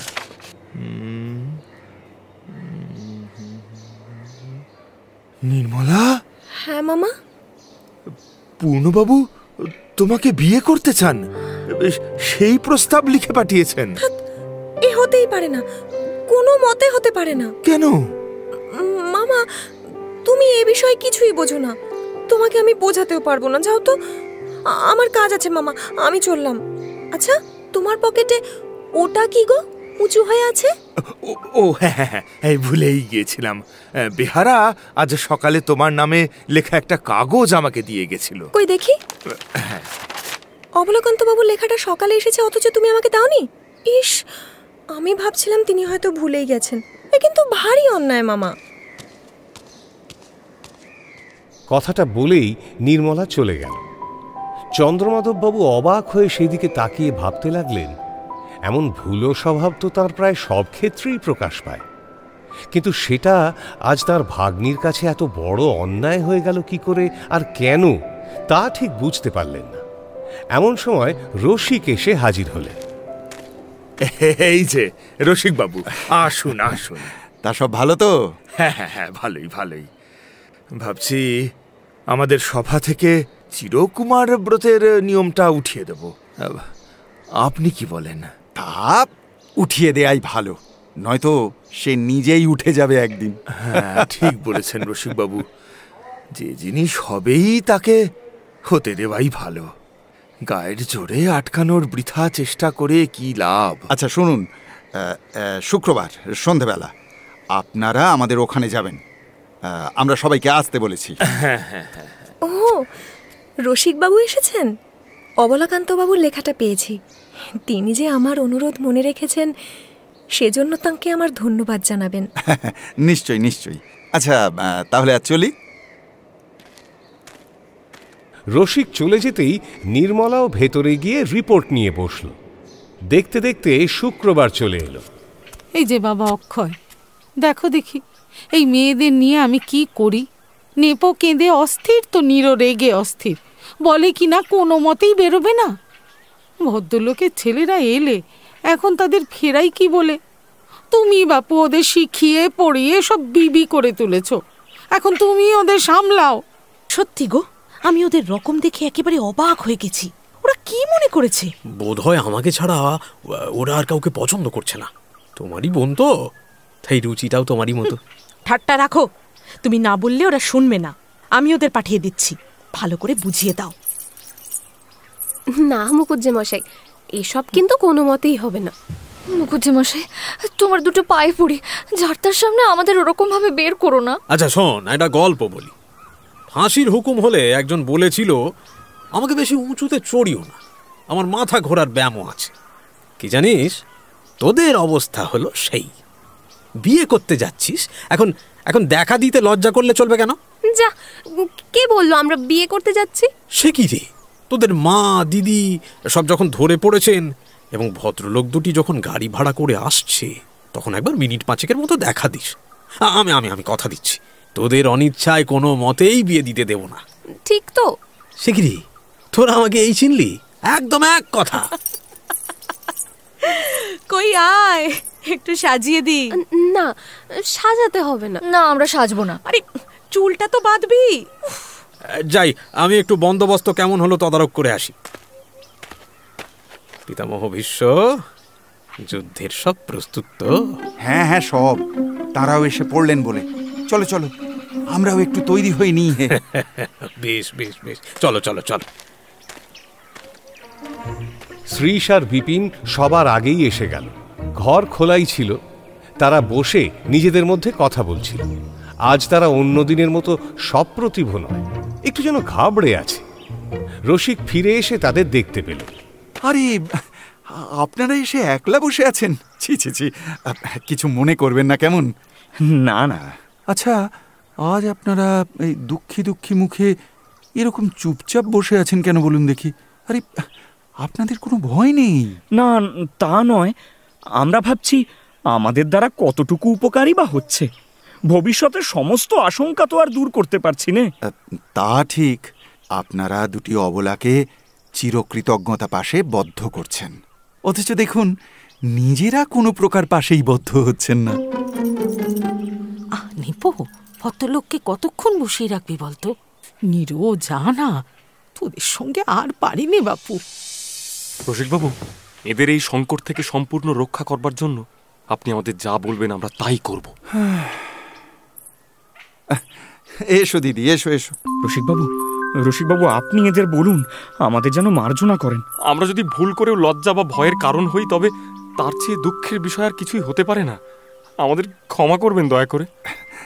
বরং আপনারা ক্ষমা চেয়ে ওদের অপরাধ আরও বাড়াবেন না। নৃপদিদি, নীরদিদি, ভদ্রলোকদের এখন কি বলি বলো তো ভাই? যত শীঘ্র পারে বিদেয় হতে বলবো কি? রসিক দাদা, আমরা কি তাই বলেছি নাকি? আমরা কি জানতাম এরা এসেছেন? শ্রীশবাবু, বিপিনবাবু দেখছেন এদের মনের ভাবটা আমি ঠিক প্রকাশ করতে পারিনি বলে এরা আমাকে কেমন ভৎসনা করছে। তুমি এমন করলে আমরা কিন্তু চলে যাব। রসিকবাবুর অপরাধে আপনারা নির্দোষদের সাজা দেবেন? আমরা তো কিছু করিনি। যদি কখনো কোনো অপরাধ করে থাকি তাহলে আপনি নিজ গুণে আমাদের ক্ষমা করবেন। তা অপরাধ কি হয়েছে শুনি, যে ক্ষমা করতে যাব? দেখেছেন, ওই গানের খাতা বা রুমাল যদি আমি চুরি করতুম তবে সেটা অপরাধ হতো। আপনাদের অপরাধ এমন মধুর যে এরা তাকে অপরাধ বলে লক্ষ্যই করেনি। ঈর্ষা করবেন না রসিকবাবু, আপনার তো বয়স হয়েছে, শরীর খারাপ করবে। চলুন চলুন, মধুরেণ সমাপয়টা তো করতে হবে নাকি? শ্রীশ ও বিপিনকে রসিক খাওয়াতে নিয়ে গেল পাশের ঘরে। ওদিকে আড়াল থেকে সব দেখে জগত্তারিণী অক্ষয়কে বললেন, দেখলে তো বাবা কেমন ছেলে দুটি। মা, আপনার পছন্দ যে ভালো এ কথা বলতেই হবে। আর মেয়েদের রকম দেখলে তো এখন কান্নাকাটি কোথায় গেছে তার ঠিক নেই। ওই তো ওদের দোষ। কিন্তু মা, আপনি এবার নিজে গিয়ে আশীর্বাদ করে ছেলে দুটোকে দেখুন। সে কি ভালো হবে অক্ষয়? ওরা কি পছন্দ জানিয়েছে? হ্যাঁ, খুব জানিয়েছে। আপনি আশীর্বাদ করলেই চটপট সব স্থির হয়ে যায়। তা বেশ, খাওয়া দাওয়া সারুক, তারপর যাবক্ষণ। মা, তুমি এখানে? কে আর বলবো, পুরো এমন সোনার চাঁদ ছেলে। আমি জানতাম ওদের অদৃষ্টে খারাপ ছেলে হতেই পারে না। শৈল কোথায় গেল? সে ওই খুশি হয়ে দরজা বন্ধ করে পুজোয় বসেছে। তুমি এবার যাও দেখি, একটু আলাপ করো গে। যথা আজ্ঞা। অক্ষয় চলল স্ত্রীর আজ্ঞা পালন করতে, কিন্তু গিয়েই আগে রসিকের কাছ থেকে খোঁজ নিয়ে জানল যে দুজন পাত্রর নীর ও নৃপকে দেখতে আসার কথা ছিল। তাদের রসিক পাঠিয়েছেন কুমারটুলিতে নীলমাধব চৌধুরীর বাড়ির মেয়েদের উদ্ধার করতে। এ কাজে অবশ্য তাঁকে সাহায্য করেছে চিরকুমার সভার আশেপাশে ঘুরঘুর করা এক ঘটক বনমালী। আর জগত্তারিণী পুরো বিষয়টা জানতে পারলে তার একমাত্র ভরসা নিজের গণ্ডগোল পাকানোর স্বভাব। কারণ জগত্তারিণী জানেন যে তাঁর রসিক কাকা যাতেই হাত দেবেন তাতেই গলদ হবে, এবং বুড়ো কাকার সে গলদ তিনি শেষ পর্যন্ত সব ক্ষেত্রে মেনেই নেন। খাওয়া দাওয়া শেষ হলে শ্রীশ ও বিপিন দুজনকে দুটো মোহর দিয়ে জগত্তারিণী আশীর্বাদ করলেন। বেঁচে থাকো বাবা, বেঁচে থাকো, ভালো থাকো। তোমরা বরং গল্প করো, আমি যাই। না না না, এ তো ভারী অন্যায় হলো। অন্যায়টা কি হলো? আমি শ্রীশবাবু আর বিপিনবাবুকে বারবার বলে এসেছি যে ওরা কেবল আজকের দিনটা আমাদের উদ্ধার করবেন, কিন্তু ওর মধ্যে কিন্তুটা কোথায় রসিকবাবু? মা আমাদের যে আশীর্বাদ করে গেলেন, আপনি অত চিন্তা করবেন না। বলেন কি শ্রীশবাবু? আপনাদের আমি কথা দিয়েছি যখন, আপনারা যে দায়ে পড়ে নেহাত ভদ্রতার খাতিরে। দায় নয় রসিকবাবু। আপনার কাছে কি অপরাধ করেছি আমরা? দায় নয় তো কি মশাই, দায় নয় তো কি? আপনারা চিরকুমার থাকবেন ব্রত নিয়েছেন, সেখানে আমার অনুরোধে পরের উপকার করতে এসে শেষকালে শেষকালে নিজের উপকার করে ফেলবো এইটুকু আপনি সহ্য করতে পারবেন না রসিকবাবু? হ্যাঁ, দেখুন শেষকালে কিন্তু আমাকে দোষ দেবেন না। হ্যাঁ, দেবো দেবো দেবো, যদি আপনি স্থির হয়ে শুভকর্মে সাহায্য না করেন তাহলে দেব। আমি কিন্তু এখনো সাবধান করে যাচ্ছি। হ্যাঁ, চন্দ্রবাবু এসেছে। তাই নাকি? তাকে এখানেই ডেকে নিয়ে আয়, যা। আজ্ঞে বাবু। এবার একেবারে দারোগার হাতে দুই চোরকে তুলে দেওয়া যাক, কি বলো? এই যে তোমরাও এসে গেছো দেখছি। অক্ষয়বাবু, আপনাকেও দরকার ছিল। আসুন আসুন, বলুন কি করতে হবে। আমি ভেবে দেখেছি, আমাদের সভা থেকে কুমারব্রতের নিয়ম না ওঠালে ছোট করে রাখা হবে। শ্রীশবাবু, বিপিনবাবুকে এই কথাটা একটু ভালো করে বোঝাতে হবে। ভারী কঠিন কাজ, দেখুন চেষ্টা করে। না না, একবার একটা মতকে ভালো বলে গ্রহণ করেছি বলেই সেটাকেই আঁকড়ে থাকা ঠিক নয়। মতের চেয়ে বিবেচনার শক্তি বড়। শ্রীশবাবু, বিপিনবাবু, আমাদের কিছু বলার দরকার নেই। কেন?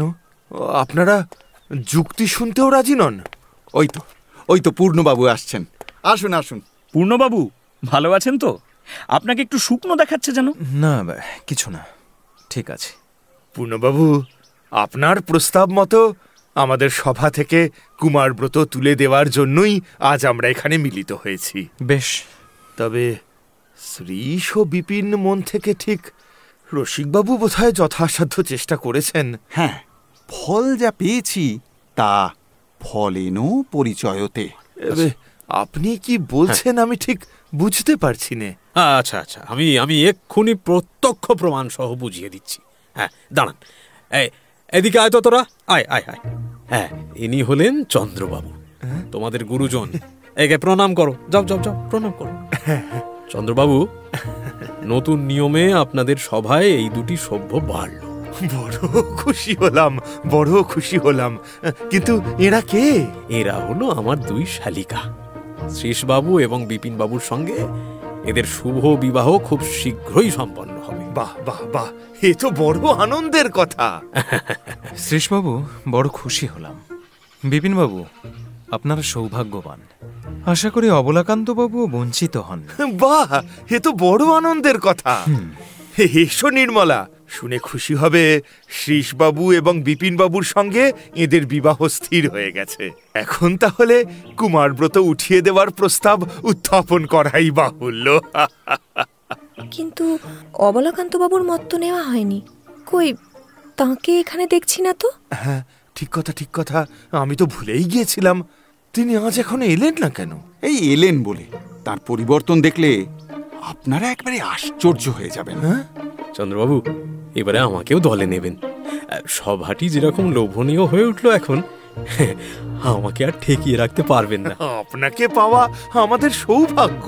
তবে আমার সঙ্গে সঙ্গে আরেকটি সভ্য পাবেন, কিন্তু আজকের সভায় না তাকে কিছুতেই আনতে পারলাম না, জানেন।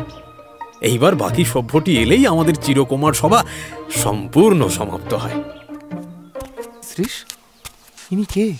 কই, আগে তো আমাদের সভায় কখনো দেখিনি। কোথায় যেন একটা দেখেছি। কে তো ঠিক চিনলাম না অক্ষয় বাবু। আমাকে ক্ষমা করবেন। এ কি অবলাকান্ত বাবু? আপনারা মত পরিবর্তন করেছেন, ইনি শুধুমাত্র বেশ পরিবর্তন করেছেন মাত্র। আমি না কিছুই বুঝতে পারছি না। অন্যায়, ভারী অন্যায় অবলাকান্ত বাবু। নির্মলা দেবী ঠিকই বলেছেন, অন্যায়, কিন্তু সে বিধাতার অন্যায়। এর অবলাকান্ত হওয়াই উচিত ছিল, কিন্তু ভগবান একে বিধবা শৈলবালা করে কার কি মঙ্গল করেছেন সেই রহস্য আমাদের অজানা। চন্দ্রবাবু, শৈল হলো আমার মেজ গিন্নি। নির্মলা, আমি অন্যায় করেছি ভাই, কিন্তু সে অন্যায়ের প্রতিকার করার সুযোগ আমি কি একটিবারও পাবো না? নির্মলা দেবী, এই অবকাশে আমিও আপনার কাছে ক্ষমা প্রার্থী। চন্দ্রবাবুকে চিঠিতে যা লিখেছি, আমার মতো অযোগ্য লোকের সে স্পর্ধা মানায় না। না না, কিচ্ছু অন্যায় হয়নি পূর্ণ। আপনার যোগ্যতা যদি নির্মলা না বুঝতে পারে, সে তো তার বিবেচনার অভাব। মা নির্মলা, এই যা চলে গেল। উনি বোধহয় রেগে। ভয় নেই পূর্ণবাবু, আপনার দরখাস্ত মঞ্জুর হয়েছে। আপনি প্রজাপতির আদালতে ডিক্রি পেয়েছেন, কাল সকালেই জারি করতে বেরোবেন। দিদি বড় ফাঁকি দিয়েছেন। হ্যাঁ, সম্বন্ধের আগেই পরিহাসটা করে নিয়েছেন। হ্যাঁ, কিন্তু তাই বলে পরে কিন্তু নিষ্কৃতি পাবেন না। চাই না, চাই না, সেই নিষ্কৃতি চাই না।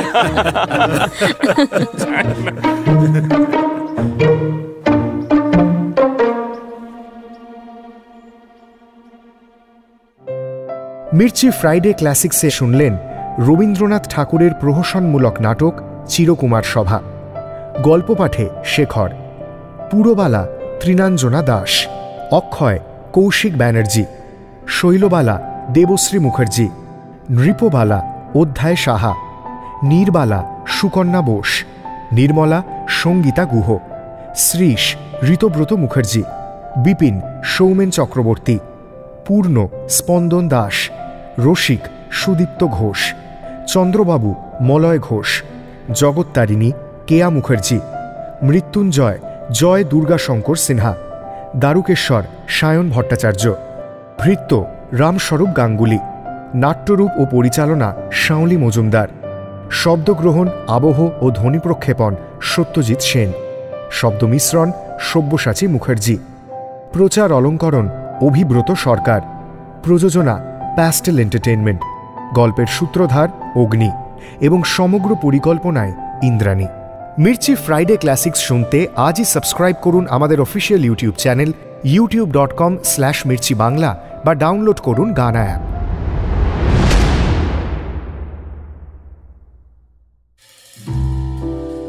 মির্চি নিবেদন ফ্রাইডে ক্লাসিক্স।